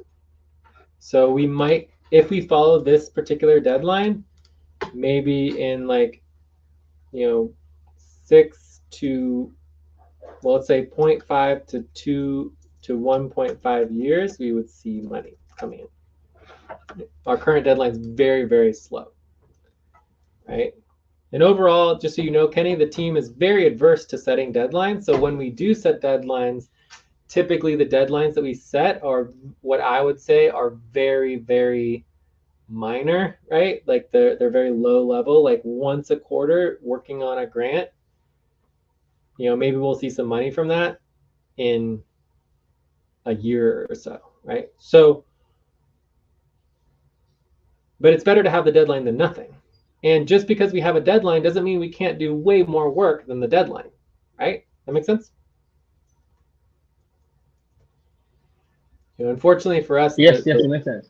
Yeah, unfortunately for us, the work is just not getting done. So we have to figure out how to solve this. I don't know how to solve this, but I can tell you that I think it would help to have more policies related and deadlines for actually working on external income generation. Yes, so I don't know what else to say. I think it's pretty much it. But hopefully that makes sense. And so this is your job to try to help figure out how to coordinate the client work and how to make sure we are working on external income generation. Because if we're not, people can't continue to get paid. All right. So if I get you right, so part of my role involves rallying people up to work on client work, as well as getting them to work on external income generation. Is that correct? Yes, and to figure out how to actually Time do it. to pause. Please stop. Close your eyes. Count 1, 2, 3, 4, 5. Open your eyes. So right now, I mean, for me, there's nothing's going to happen. Nothing's going to move forward unless it's forced, right? If there's no deadline, no one's going to work on it because they don't have to, right? So if we want to get paid and we want to increase our pay, increase our budget, hire more people, we have to have external income generation. There is no way to go around that. Okay. All right. So, the last time we've been working on multimedia a little tiny bit to get our internal ops multimedia set up. Obviously for internal multimedia, I've probably done like 99% of the work, or at least 97% of the work. Client outreach and sales, we had one session over, I don't know, 6 months. So in 6 months, we did one client outreach and sales session. Grants, we did do one, maybe 2 sessions on grants, and we have maybe 25% of the draft completed, right? So this would be our status updates, right? And then fundraising, there's never been a fundraising session that I can remember. Maybe there was one, but obviously I'm doing like 99% of everything. But this is more like VA work, so you would expect me to do it. So there's 2 types of fundraising. There's executive fundraising. So executive fundraising is VA work. And then, basically I would do 99% of the work on that. But then the team fundraising would be our normal work, which, obviously nobody is doing it. So no one's working on team fundraising. But anyway, so hopefully that gives a little bit of a status update on where we are with external income generation. Yes. I think addresses it a little bit. I think I understand a little bit as well. Yes. And for the external multimedia, so there's 2 types of multimedia. There's external multimedia, right, which we have not started. So 0%, well, we could say a little bit more. Maybe it's 5% complete, right? Almost nothing done on that. The internal multimedia, which I work 97% on is me, I think that is over 45 to 50% completed. Right, so maybe like 47% completed. So we're making a lot of progress on the internal multimedia. It's just a matter of finalizing the policies, finalizing some of the sites, and actually start using them. We also need to get the social media set up. So 25% finalizing the sites, 25%. Time to stretch. Please stop, stand up, and stretch and move around for 30 seconds. All right, quick stretch. Stretch.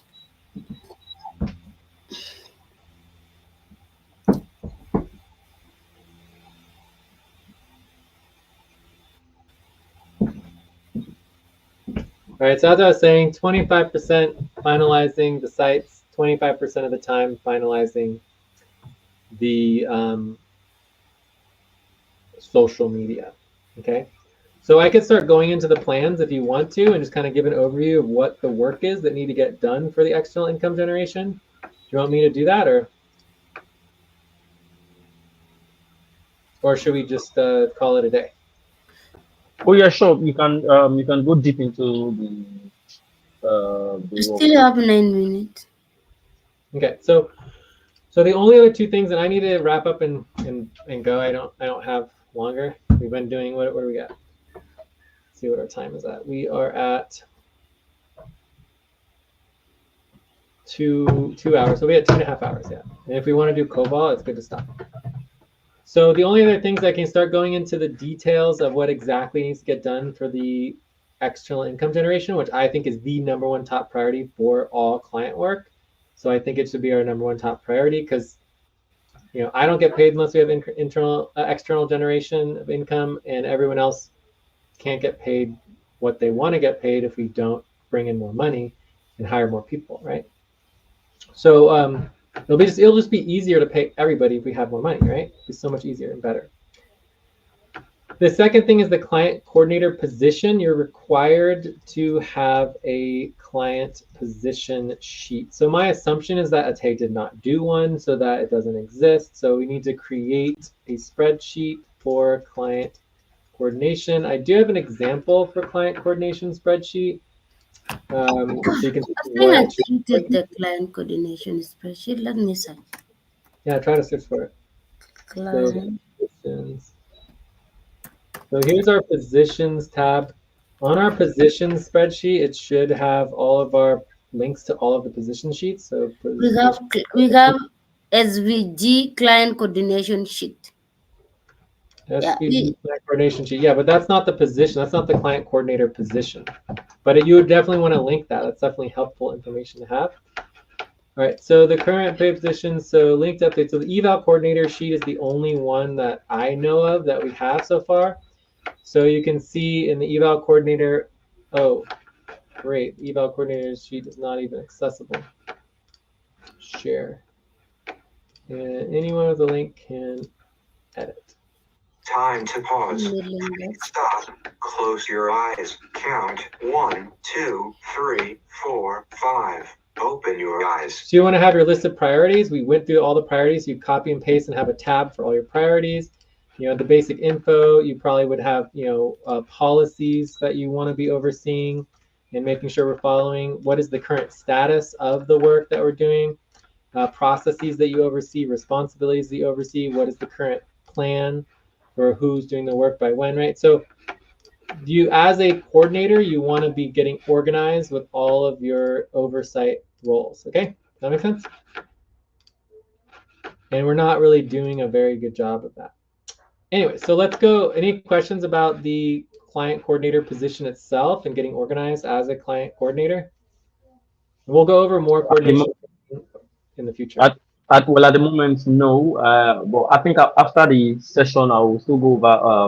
I'll go over the recorded session, and then I'll go over the documents as well. So any questions that I have, I'll just read them to you. And Cool. All right, so let's go over the details. So details for external client or external income generation. So we're going to start with the multimedia. So we said for the multimedia that it's primarily just me working on it, right? So external multimedia, and this is the FQV website. We also have the SVG website. So this is socialvalue.group. So I don't know if you got a chance to look at the website. yes, I did. I was looking over the SVP website, and I saw some of the services were taxing expenses and things related in that manner. Yeah, the type of work that we do for businesses, right? So we do startups for social organizations, right? We'll help them get their organization started. Okay, so that's the social. So the social value group, I would say, is like 60% completed as far as the website goes, and the FQV website is just not even 1% completed. So there's still work. So we need to finish websites. We need to set up social media, you know, and then start doing posting on behalf of the brands, right? So this would be brand posting, right? That's the client work for the external multimedia. So then we have the internal multimedia. Time for breath. Please stop and get ready. Now inhale, 1, 2, 3. Exhale, 1, 2, 3. Pause. Inhale together, 1, 2, 3. Exhale, relax. So for the internal multimedia, which is internal operations, but relates to our external multimedia because it's all related to the same process, you know, we need to finish, you know, 25% of time is finishing the other sites, right, for posting updates. So this would be, I don't know, let's say 2 to 5 hours of work. Then, and up here I could say work. So FQV website, I don't know, maybe anywhere from 3 to 10 hours. You could endlessly work on a website. This could be 2 to 3 hours finishing websites. So social media, I don't know how long social media, let's say 3 to 5 hours doing social media. And then posting is just like every post could be, you know, anywhere from 10 minutes to, you know, an hour per post, right? Okay, so internal media communications, this is basically done. We just need to get workers to sign up and figure out how to use it. Planning, I don't know, maybe an hour of planning, training, maybe. We already did all the training. I don't think this really needs any time. So then finishing the sites, 2 to 5 hours finishing the sites. Then we know the other 25% is getting the, so we did 50% completed. So there's 50% less. So getting the social media set up, and this might take, you know, another 2 to 5 hours to get all the social media set up. Okay, so then we have So any question on the multimedia, and then we're going to go into the client outreach and sales. All right, so yeah, I have a question. So for the Yeah. multimedia, I also recall that there's a couple of people that are on the multimedia team. So would I have to be working with them to ensure that we coordinate together since they are in charge of multimedia and I'm just in charge of planning? Again, it's me, you, and Lucy. There's no one else. This is it. Okay. Right? Okay. If someone else wants to step up and work on something, unless they say so, our expectation is they're not going to do anything. And unless we can verify that work is getting done, our expectation is nothing has gotten done. Always. Okay? So the moment that we think someone else is going to do the work and someone else is going to do something and we assume that, nothing will ever get done. Okay? All right. Okay. Then. So it would be great if other people step up and do work and coordinate and everything like that. But until they do, we assume they're not going to. Okay? All right. Okay. So we need to figure out how to get the work done ourselves. We're the ones doing the work now. Time to pause. Please stop. Close your eyes. Count 1, 2, 3, 4, 5. Open your eyes. So I think we have a video. 1 minute remain.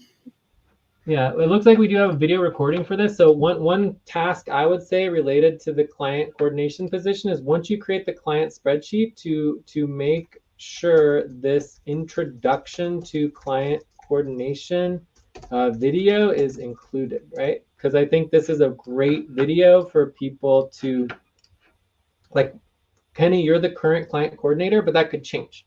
You might take on a different position. It's good to switch around the positions in the co-op so that we're all learning new positions over time. And so when you give your client coordination position to the next person, they could watch this video in the future. Does that make sense? Yes, it makes sense. Okay, so any other questions on the multimedia? No, I'm all clear. I'm all clear with the multimedia. Okay, cool. So let's go into the grants, because the grants is pretty easy. So grants is, I would say we are 25% completed on the grant draft. So completion for grant draft. We do have a due date for the grant. Do you know the due date for the grant? Yeah, let me check. I think it is March. March. So due date for draft is like March something. We'll have to check. I would say to finalize the draft would take me, so this would be like VA work. Jay can do it in 3 to 5 hours. So I would say 1 to 2 sessions. We are off for that topic. We're on the topic? Okay. So anyways, we got through the multimedia and the grants. The client outreach and sales, I mean, haven't really gotten started on this, like maybe 3% started. Fundraising, we've basically done nothing, right? Nothing so far. Right, so that's kind of the status on everything. So anyways, I wasn't able to go through all the next steps, but I think we should just stop and we'll be fine, okay? Yeah. So any other last question? Otherwise, we can just continue this next week. But I don't have any questions. Cool. Awesome. So anyways, very exciting going over some of our priorities. I need to get going. If you and Lucy wanted to continue, you could. Otherwise, I need to wrap up. I'm going to do my hyper eval and take off. So any other questions on anything? And do we want to do any scheduling for Cobalt? Yeah, actually, I'm available for Cobalt. We need to push on a grant and outreach. Time to take a break. Please stop, write down whatever you were about to say, and take a break for 6 minutes. So you said next steps are outreach and what? Grant? What was that, Lucy? Yes. I was like the focus for I'm available for Cobalt, and my focus will be grant and client outreach. Okay, cool. So grant and client outreach, Cobalt. Yeah, that would be great. If we wanted to work on Cobalt grants and client outreach, that'd be amazing. All right, so let's try to make that happen on Discord, and we can also do some policy tracking for scheduling within 12 hours. So the other key term, vocabulary term, is indexing. I'm still not totally sure whether, Lucy, you understand the indexing, but we have the eval coordination sheet. We've got the, no, not the eval coordination sheet, not that one. That was an example. You have the SVG client coordination sheet. We're supposed to create the spreadsheet for the client coordination sheet, right? So basically, or the client coordination position, right? This is the position. And we want to index all of this information that we did in the notes and organize and index the information that is important so that we don't forget this. We also want to link our notes, right? So link these notes to the client sheets, right? So you want to make sure we're always tracking. Whenever we talk about client coordination, as a client coordinator, you always want to make sure that the notes of all of the sessions related to client coordination are linked and tracked within your client admin. Do we have client sheet? We need to create them and organize them, right? So for me, I think that's one of the next top priorities as far as our next steps is organizing the client, coordination, management, and oversight of all client work. So we need to be organized. If we're not organized with all of our client documentations and links, we're never going to be able to make progress, okay? And that's basically the job of the client coordinator. The client coordinator is supposed to be overseeing everything going on with client coordination, right? Yeah, I'll create a doc. Client. All right, well, help Kenny as well. He's the client coordinator, so try to help him, right? Okay. Yeah, I mean, you can do whatever you want, and Kenny can assign you to do whatever you want. But in the end, Kenny's the one who's responsible for the work and making sure it moves forward for the coordination of the client work. Okay? Yeah. Okay, great.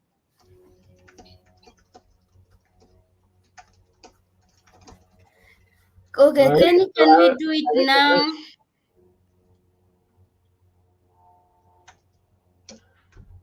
Do what now? I'm asking Kenny if he's going to remain. We do that, or I can just do it without him. Oh yeah, you can just do it and send it over. So I'll see how I will check it out. I'm still very much doing my best. So I'm still getting the kinks and how it goes. Okay, let's do wrap up then. Okay, so I'm going to take off. Any other last question for me? No, I don't. Cool. All right. I'll talk to you all soon. And let me just wait. So you guys going to continue? I'll leave the recording going for now, but I'll at least get the link so that we have the link.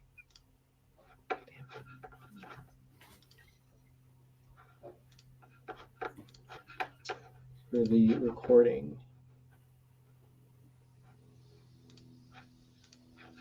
All right, so I'm taking off. I'm gonna keep it my screen sharing just because if you guys are gonna continue.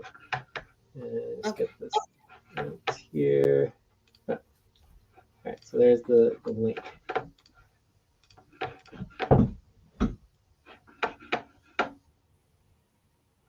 And just so you know, at the beginning, wait, did you do your beginning? So at the beginning, you always do your hyper check-in. So both of you need to do policy keeping for not doing your hyper check-in at the beginning of the session. And at the end of the session, you are required to do your hyper evaluation for the session, right? So if you do not do those things, you need to do policy keeping. So you guys have various policy training to do for keeping time, going overtime, and also not doing your hyper check-in, okay? So this is all important policy training to do, all right? When you do the policy training in worker, so it'll be session policy training right here. So it'll be within the session. All right, I'm gonna take off, and I'll leave my screen so you guys can do your finish your wrap up. Okay. Chat.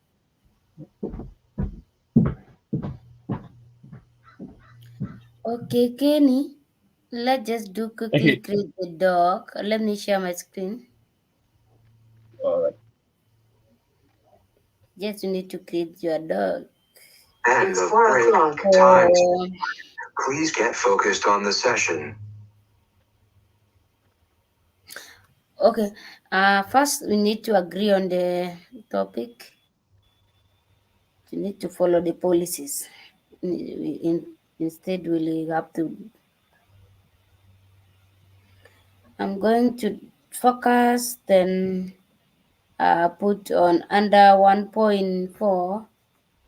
Can still add some minutes there. Let's say I add another maybe 12 minutes for that. Okay. All right. Cool. Cool. Okay. So let's create the doc. I am creating the doc here. We create a new spreadsheet.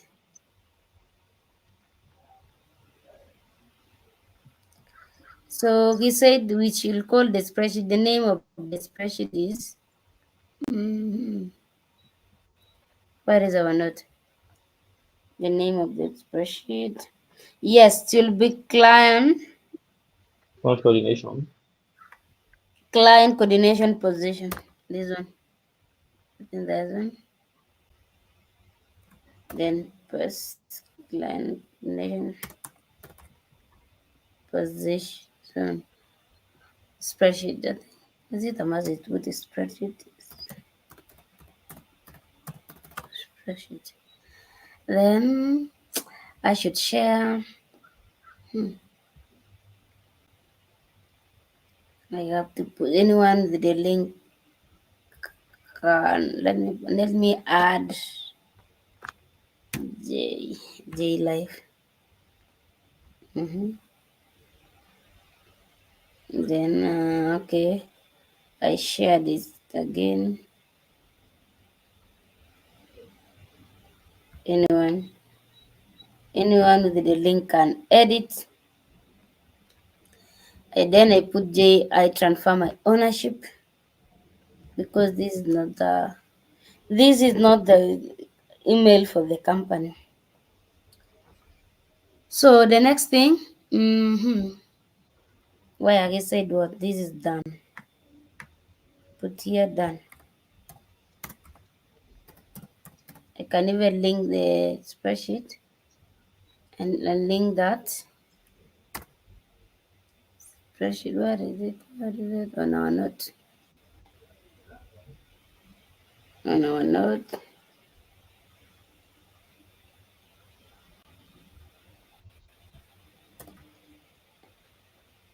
Okay. Time to pause. Please stop. Close your eyes. Count 1, 2, 3, 4, 5. Open your eyes. So now introduction to client coordination video. Where is that? Is this one? I don't know where to get that. So I think he posted it. I'm trying to let me try and figure out where you dropped it. You dropped the Okay. link somewhere. Link note to client sheet. I don't know where is this client sheet. Index all this note information to client coordination sheet or SVG. So now, Mm. now I don't know where is this client. No, this is Link. you're going to link this note, this particular note. I think it should be this sheet. So put it on. So now let jump this one first as we will go back to that. Make sure you introduce introduction to client coordination video. I don't know he put it where. We'll check it on our note. And then we have this. So what we do, we have to go back here. We put here info. Info. Info. What we need for info.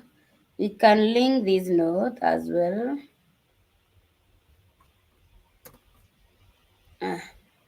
Just do this. Oh my! I just open link different document. Where is this document?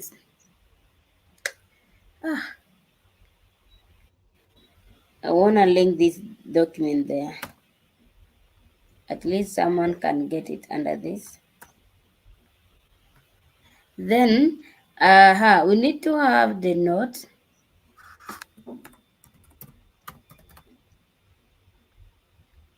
We can have our note here. Yeah, we say maybe date. Then link.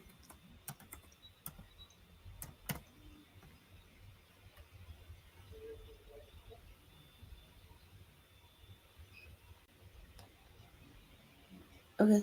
So now we go to our note. Where is our note? Oh my god. Listen. So we take all these note and we put it where we put on our today note here. I think we just put some here.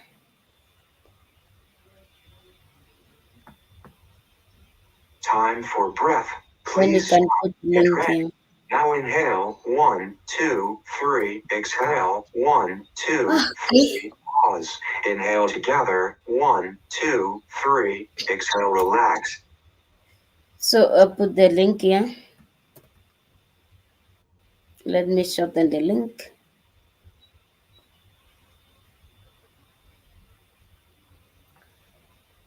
Okay.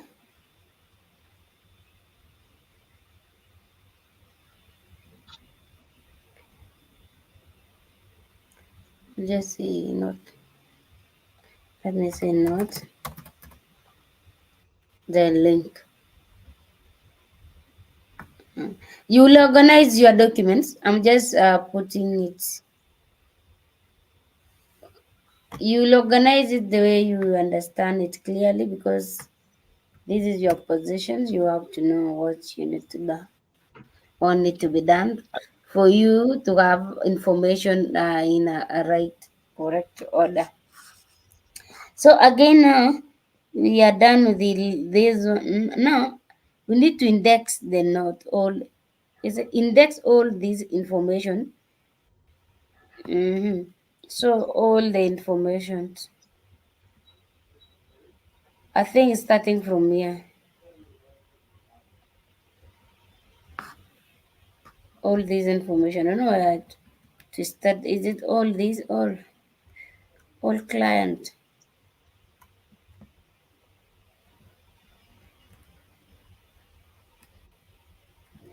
Are we going to put everything from above there also? I don't know.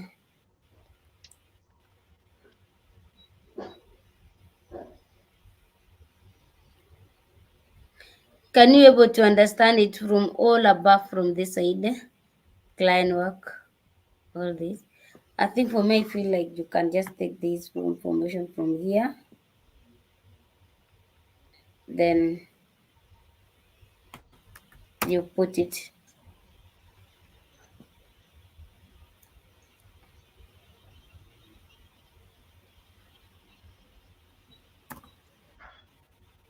Yeah, this is the information. Uh-huh.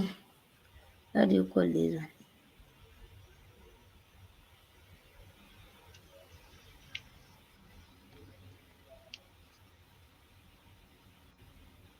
This one. How can you call this one? Okay, side in the index. Index this. This is called Time to pause. Please stop. Close your eyes. Count. line 1, coordination. 3, 4, 5. Open your eyes. Mm.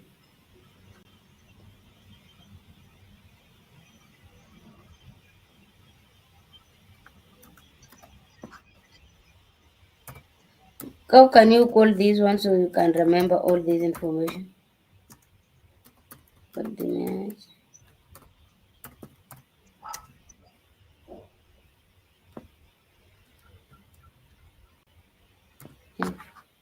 I'm a not.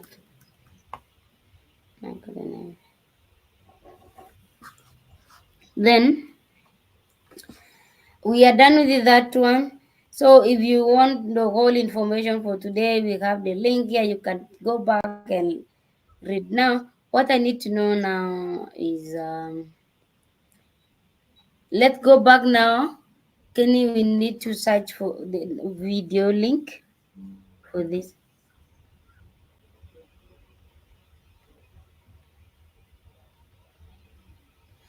Where is this client sheet? I don't know. This one, this is done. So you say you are going to get the video. I saw him copy it, but Oh yeah, yeah, I saw it. It's yeah, it's there. So we go to info. Where is it? We on info. We just put it here.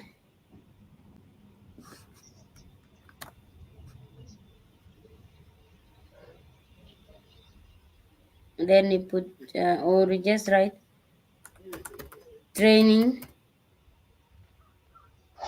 sorry, you haven't sent the link to this sheet to me. Training video. I put it. I link it there on our note. Check it on where he was saying assigning responsibility for this under this here Oh, okay, yeah, on I've seen it. online 126. Yeah, I've seen it. Yeah, so that document you can organize to look orderly so that when you're working on it, it's going to be easier for you than doing coordination. So this is the video I put there. This is where you put responsibility organizing, you link under info. Then we have notes. Don't know here. This is I don't know how to call this one. This is the one on today note when he said copy or index. Time I to index stretch. this one. Please stop, stand up, Then and the stretch other one, for what remained there 30 on the seconds. task. This is always the task. So we are done. This is done as well. Done. So my question is, link this note to the client sheet. Do you have client sheet? Sure. Let me search. Client sheet. I think this is just the one that we just created. He said we should create a client sheet. We have you have this one. Where is the client sheet? Client coordination sheet. This is SVG client coordination sheet.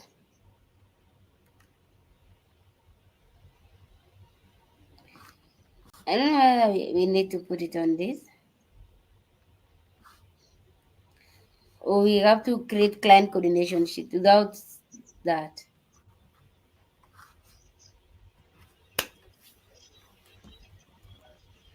What's your suggestion? Can we create a new one? I'm confused at this point. I am confused. Okay, SVG main sheet. Client coordination sheet. There is something of that. Oh no, it's still this one. Even here the writing client coordination sheet. When you open, it's still SVG client coordination sheet.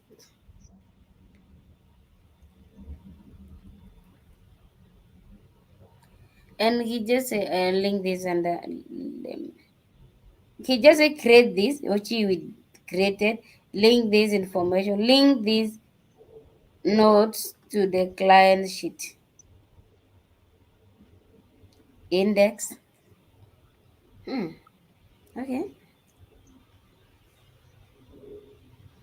We index this, I don't know, client sheet. This is the client sheet that maybe you need to put it on, or you will create one in the future, or recreate now.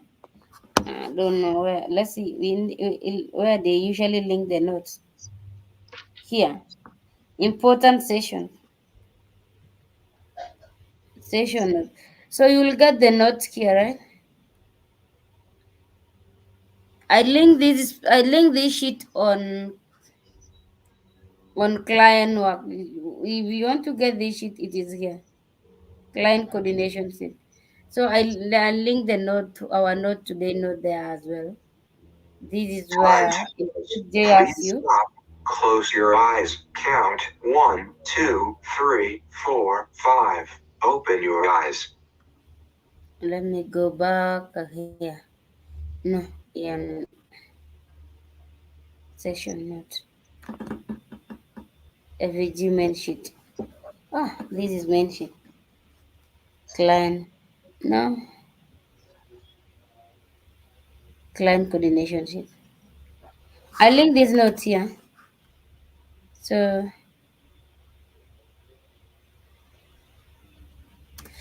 let me create client coordination sheet, please. I think that will be clear. Then I take a break for the next session because I have a session coming up. Let's create one document for that, okay? All right. Let's put client because I don't know. I don't have client coordination. So we'll link that note here. Let me say info. Yeah. Info. Then we add note. Note. Okay, then I go and take the notes. This was the note. Client coordination.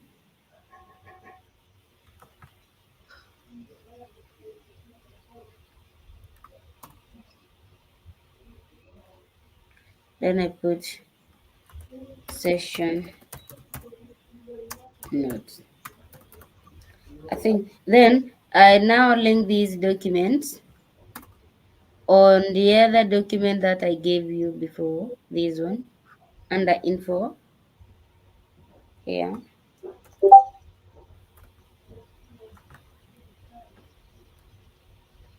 Then I put client coordination, no, client coordination, no. Okay, I can link like this. Then I get the link. And this is, where is it? Where is it?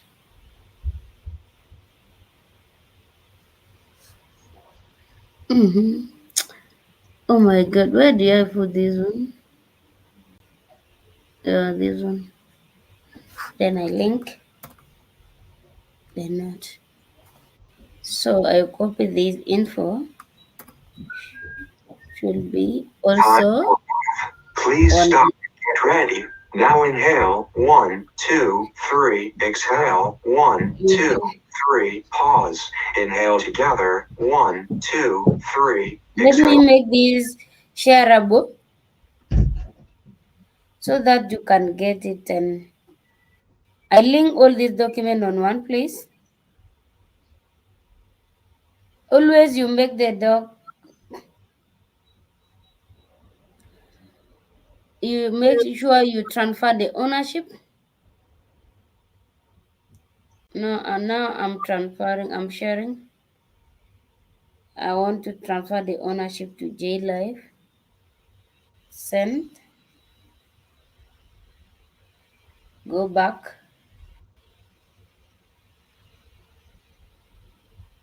Then transfer the ownership. Done.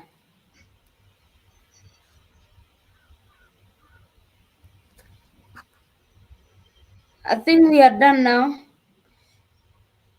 Kenny, you can Yes. access all these. You can access documents. You can access client coordination sheet under the client coordination position. I also put it there. I link it there. You just go to info. Where is the client coordination? Client coordination.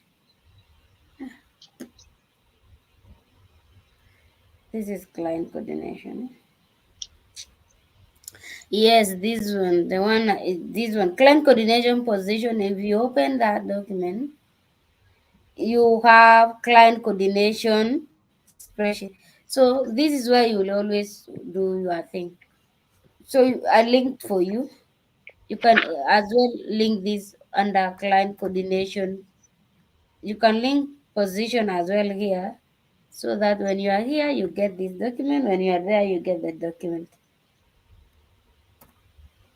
This one. So responsibility organizing, you link them here as well. Think this is a thing we are done. Any question? No, none, none. Okay, thank you then. Okay, all right. Okay, bye. Bye. Okay.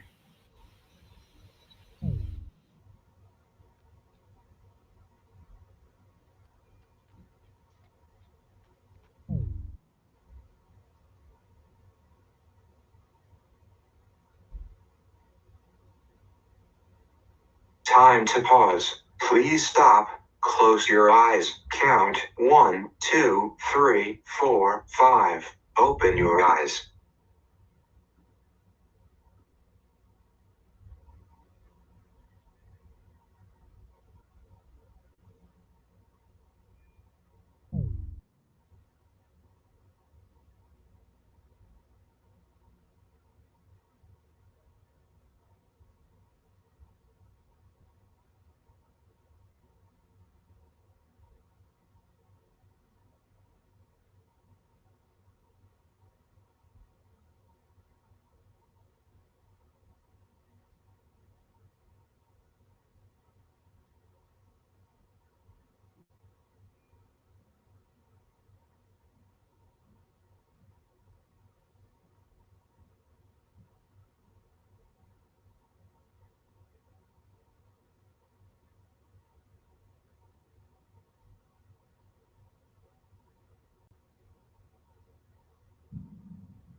Time to take a break.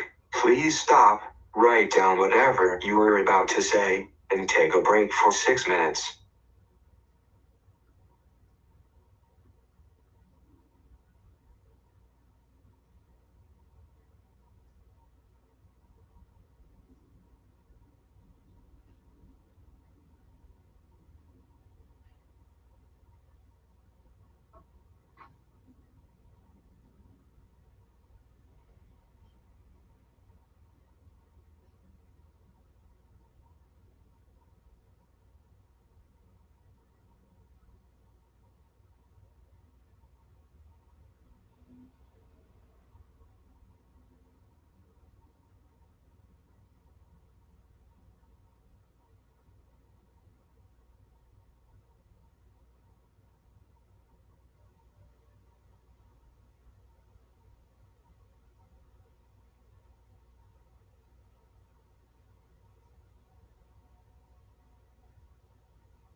End It's of 4 break. o'clock. Time to start. Please get focused on the session.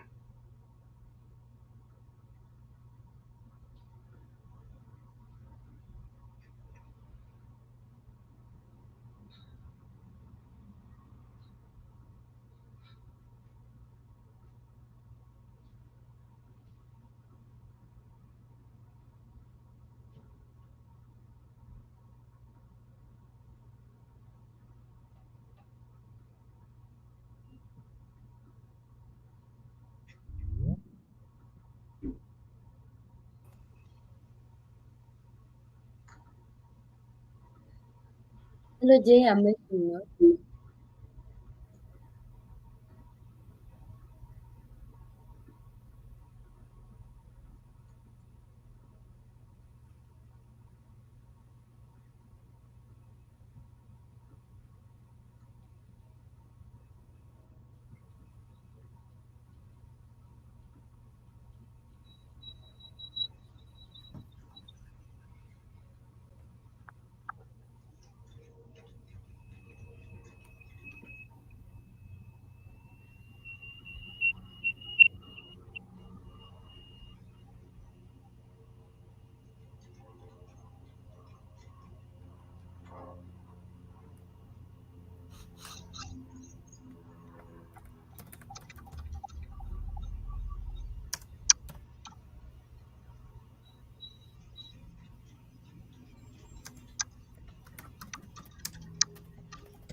Time to pause. Please stop.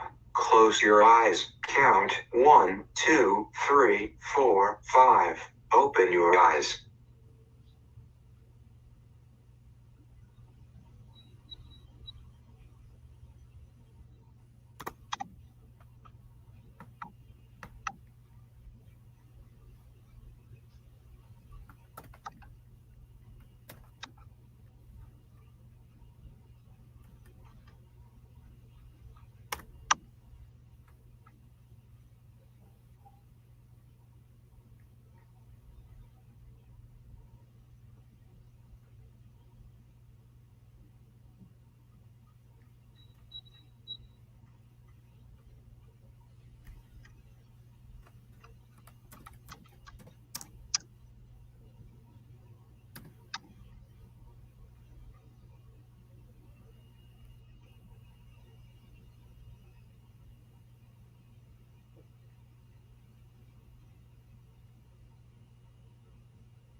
time for breath. Please stop and get ready. Now inhale, 1, 2, 3, exhale, 1, 2, 3, pause, inhale together, 1, 2, 3, exhale, relax,